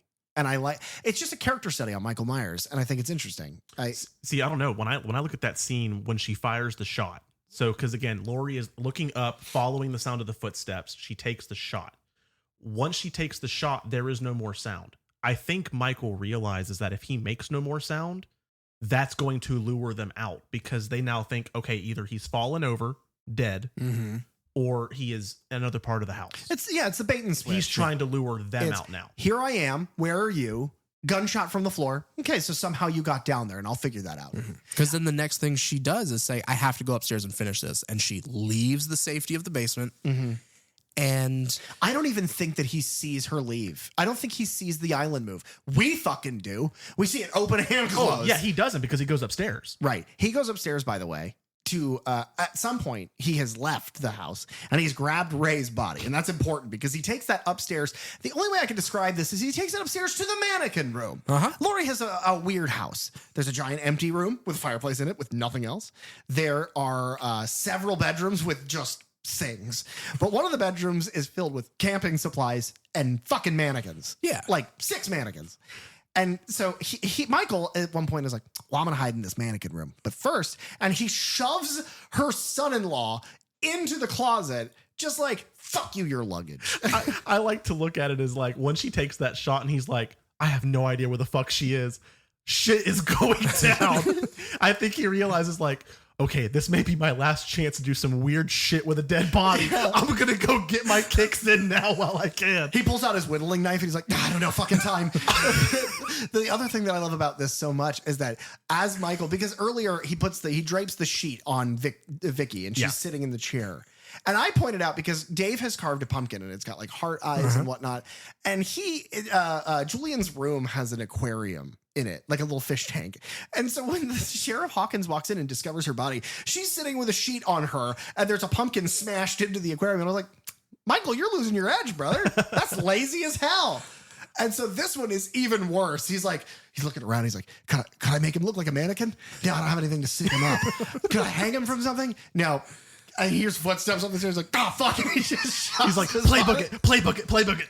He does a Jason. He folds him in half and shoves him up there. more or less, yeah. But so, and this is a great scene. She goes from room to room, and it's like spot clearing, like a fucking Marine, and she's got a fucking lever action rifle because she says that she likes lever and revolvers because they don't jam. She says that earlier. Every part of the mechanism that she uses is all laid out earlier in the movie, which I think is brilliant to show where she's at mentally, because that's the thing. Everybody in the beginning of this movie thinks Laurie Strode is fucking crazy. And then Laurie Strode is the only one that's right. Crazy like a fox, right? What? No? What? I don't know. I'm just saying. Crazy like a Derek. That's the new phrase for the Third Channel podcast. Let's move past it. She's got a flashlight connected to this gun, and she's going from room to room, and there are these buttons outside of the doors, and she hits the button, and a gate slides shut, and the room is no longer accessible. Yes. And it's like, this is what I said when we were watching this, is have a button that closes all the rooms. Go out in the living room, look around, go, all right, he's not in here. Hit a button, close all the doors, walk outside, burn the house to the ground. Now, my question Yeah. is, what has Laurie done for work for the last 40 years that she's been able to pay for everything that is in this house? All of the armory, the protections, the sliding metal doors. What are you talking about? Residuals from Activia commercials. She has made thousands and thousands of dollars from slurping yogurts. Also, the other thing is that podcasters keep giving her $3,000 in pink envelopes. She's loaded. So, but they think that this is the first time that she's done an interview before. So has this happened over and over again? Podcasters show up. They offer her money. She takes the money, gives them 5 minutes. Then Michael gets out, murders podcasters so that interview doesn't get out. No. So I think this is the first time Michael gets out and murders them. But if you look at what she tells the podcasters, none of that is usable. Or maybe she kills them. She takes the money. Mannequins. Yes. Puts them in the mannequin room. I think what we're describing is a self-sufficient economy. She has found a way to sustain her life by walking in, giving complete non-answers and attitude to podcasters that give her $3,000 in cash for 40 years. Keep in mind, podcasts, a decade old, but she did that shit in the 80s, the 90s. She said people will walk in and be like, we're investigative journalists. Can we give you $3,000? And she's like, sure, get the fuck out of my house. And they're like, well, can we have our money back? And she's like, no. And she has a gun. Have this bullet. This is a tactical shotgun. Get the fuck out. So they leave, and then she gets the Activia check, and she buys more sliding gates. I think we got to the bottom of that, guys. Oh my God. She follows a set of bloody handprints up the stairs into the final bedroom, into the closet. Which is interesting because the blood trail that she follows is so smart of the killer, because he has somehow been able to mask his blood, but has dripped Ray's blood into the closet so that as she opens the door, she sees his body. Oh, see, I took it to be the blood from his hand. It's the way it trickles. And I think that's it a could good be difference of either way, opinion. yeah. Yeah. Either way, it is the idea that once you are at the closet, there is no more trail because he is successfully hidden from her behind the mannequins, I guess, because he bursts out and then they struggle. He knocks the gun out of her hand. Another thing I wanted to point out, everybody's complaint about the first Halloween movie. What does Laurie do that everybody complains about when Michael is attacking her? And she continues to get the upper hand, and then She drops the knife. or the hanger or the pin or whatever. She leaves it next to him. She Yeah. always drops it every time. She doesn't drop shit in this fucking movie. If she doesn't have it in her hands, it's because he has knocked it out of her hands or taken it. So she's got the gun. He knocks it out of her. They struggle with it. He grabs it and throws it. Keep in mind, he's doing all of this with a giant gaping shotgun wound in the hand because he is a monster. He is the modern Frankenstein, and I love it. But he not the monster, not the doctor. He is a doctor, though. Of death. That's spooky, man. Spooky like Activia. Derek. Spooky like a skeleton. Oh, God, what? He grabs her and fucking hawks her out the window. And this is a wonderful mirror Yeah. to the original movie. I love the scene. Laurie lands on the yard, and Michael goes out on the balcony and looks down at her. Yeah. So at this point, Allison is coming in the front door. She has made her way through the woods to Laurie's house. That causes Michael to look away because he hears her voice, asking mom, grandma, grandmother. So Michael turns around, then looks back. And as he looks back down at where Laurie just was, she is magically not there. Grandmother is gone. And then you hear Loomis going, "Meow! Meow!" You don't know what death is. You threw her 60 feet. 60 feet, Jesus. They live in a 6-story building. Yeah. But so at this point, the Strodes are now collected together. They have come back, and at least Allison and Karen, Jesus, that's such an easy name to remember. They're in. Well, she is a real Karen earlier in the film. That's true. Oh, that's good. Once again, they open the thing. That's number 7. And then number 8, it closes. And they're down in the basement. The kitchen island is very important. But they're down there, and Allison is freaking the fuck out. And Karen's like, I don't know where your grandma is. I don't know where grandmother is, but don't worry. Grandmother has guns, and guns kill Michaels. Here we go. And it's this awesome character moment for her. I love this scene. She looks and at the rack of guns because Michael has now figured it out. He is trying to find the basement, can't find it. He presses against the island and it shifts weirdly. And he's like, okay, well, obviously it's this. And Karen looks over at the rack of guns and you see one of them with a KS scratched into the wood at the bottom. So obviously, because it's shown earlier on in a montage, her like training with Laurie. And this is obviously the rifle that she used as a child for this like military training. She grabs it. She's aiming. The island is smashed against like an animal, like Jaws with the fucking ship, just tearing it apart. Finally, Michael, brute strength, shoves it. And Karen is screaming like, Mom, please help us. I can't do this without you. And damsel in distressing so fucking hard.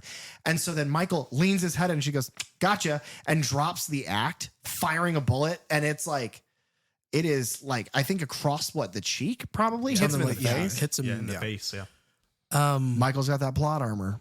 And yeah, he kind of stumbles back. And then we get the Laurie in the darkened doorway, light, illuminating her face as she says, Happy Halloween, Michael. Yeah. And steps forward with, I believe, with a knife as well. Another butcher's knife, yeah. And they struggle there for a bit. She stabs him a few times.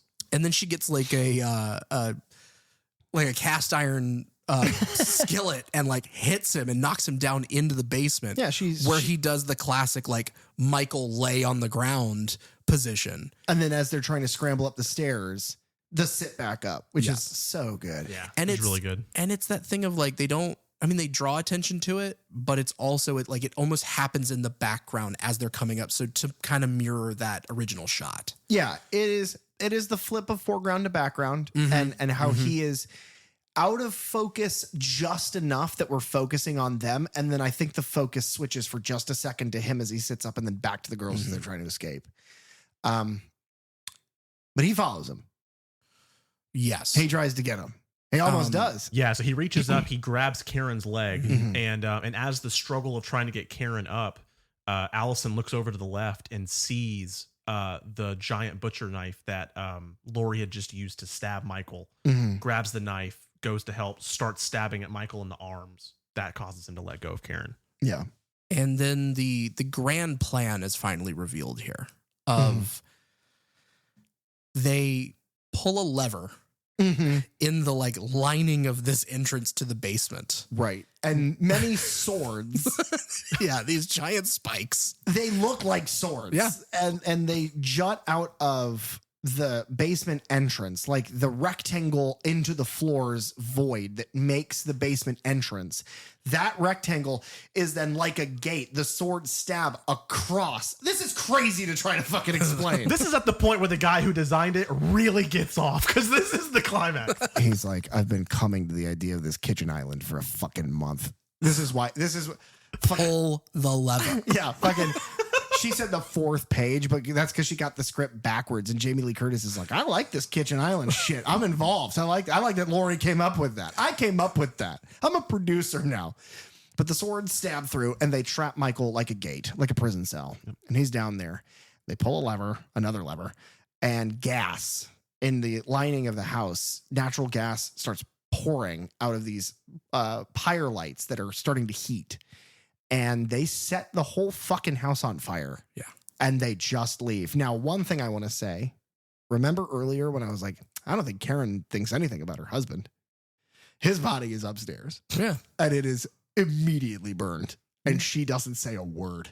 She's not like, your father's body. She's just like, fuck you, Ray. Your head should have been pumpkined or smushed like sartans. Yeah. They rush out of the house and helping like the injured Laurie, I believe, out. Yeah. And Chainsaw Massacre style. Yeah.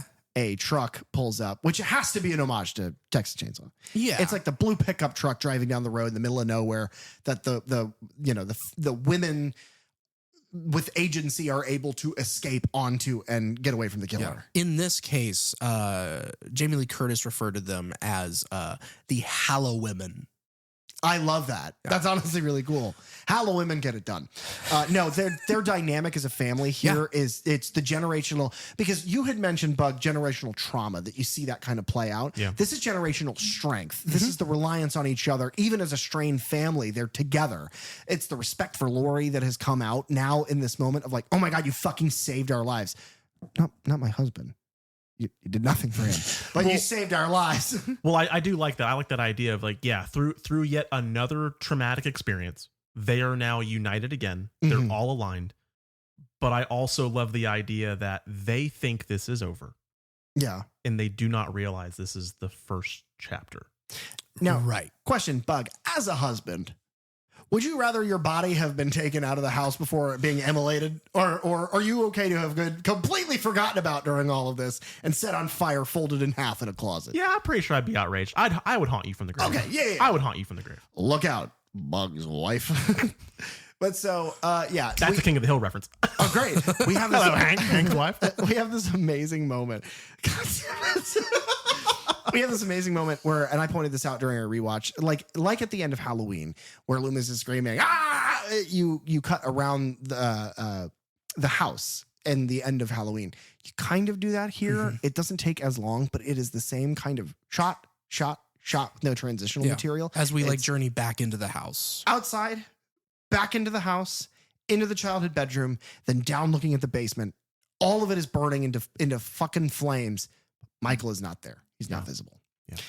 Yeah. They get on the truck. They escape in each other's arms. The camera moves down past the three of them huddled together. And we end on a freeze frame of Allison still gripping that kitchen knife.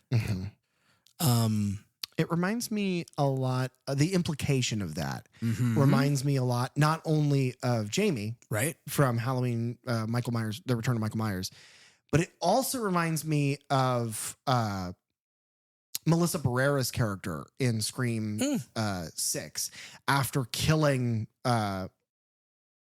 Jack Quaid, Richie, after killing him and just kind of keeping that stuff around her. She's been seeing, that she's haunted by her past, her legacy. And that's what it reminds me of. They didn't do anything with that. That doesn't go where they might have intended in the sequel. But I like the idea that that's the end of the series. I also kind of like the idea too that, throughout this series, we have associated Michael with, again, the babysitter murders. He's upstairs, he's in a room, he's somewhere in this house. And yet now being trapped in the house is now his undoing, or so they think. Right. I like that kind of flipped irony. Yes. Now, that's the thing is this is a movie where it is set up in a way to be the end of this whole thing. Yeah. Oh, yeah. Big time. Danny McBride has said that they originally planned to do 2 back-to-back movies, but then scaled it back to just 1 film. And they were like, let's learn from this, see what works, see what doesn't. And then if anything else comes of it, great. Because that ending shot is kind of like, is that sequel bait? Is it setting up for something else? Is it just a reference to Jamie Lloyd? Like whatever. But they definitely had an idea of where they could go next with this branch of the story if they got the chance to do it. And so we will explore that in the next couple of weeks.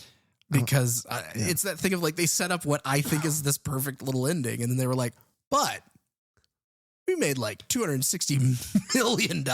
It is. And I want to say this now, and we can revisit this at the end. Yeah. And you and I can dissect this at the end with Halloween Ends.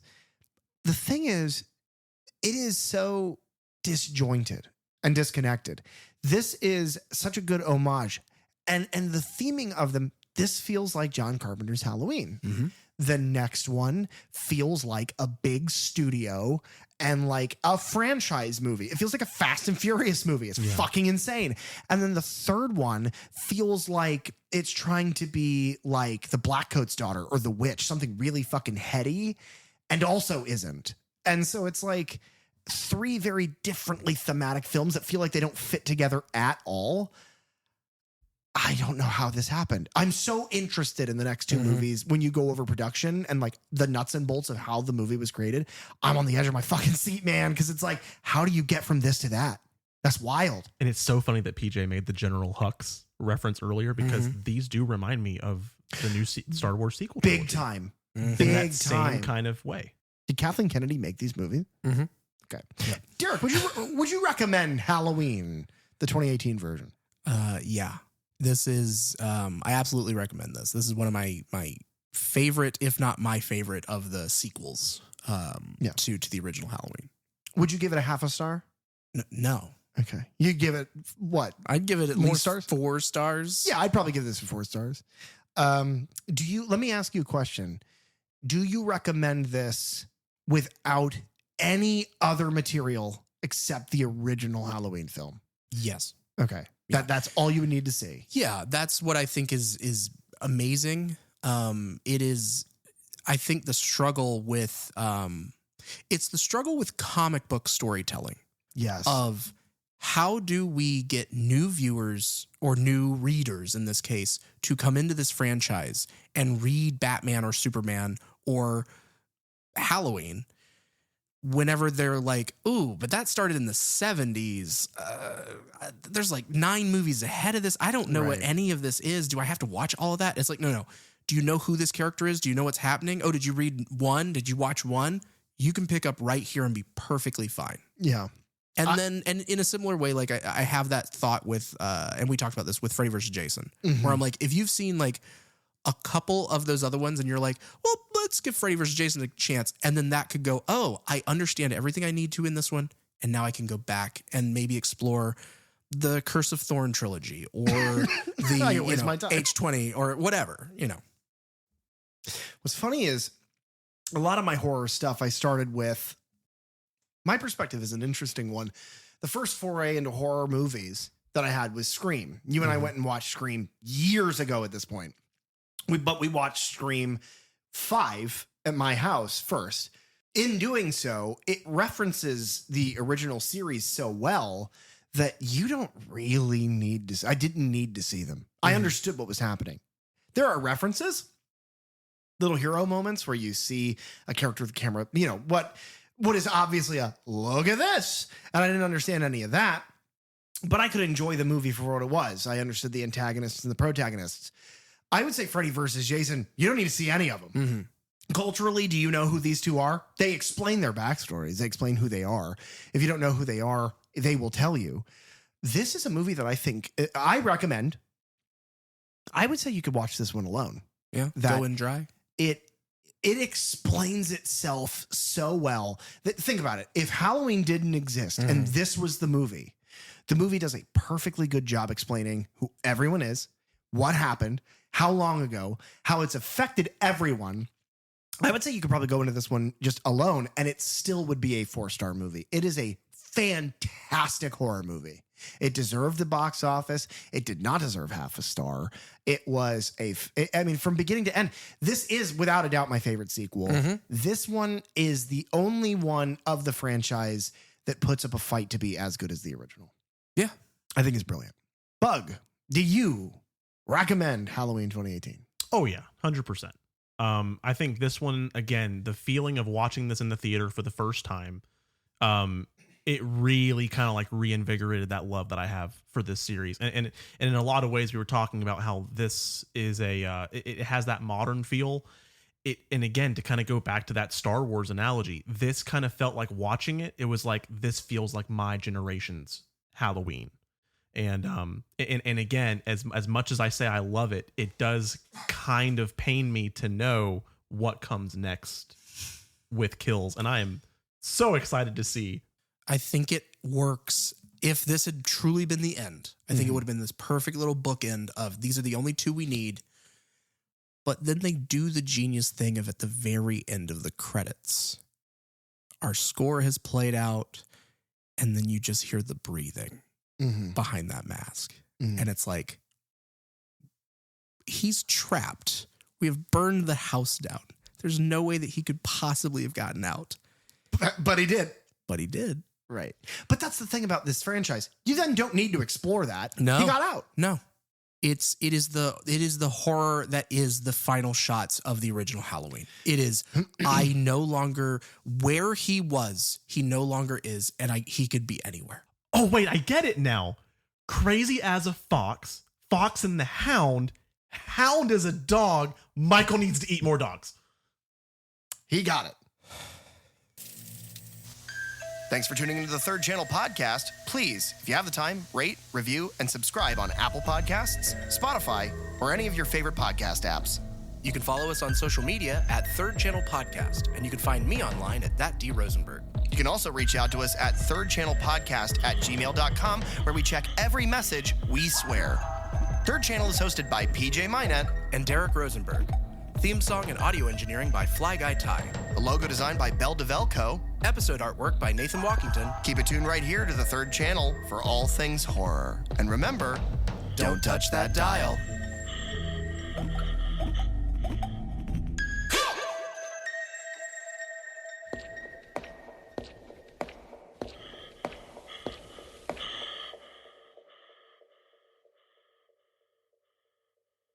Egg salad and eggs.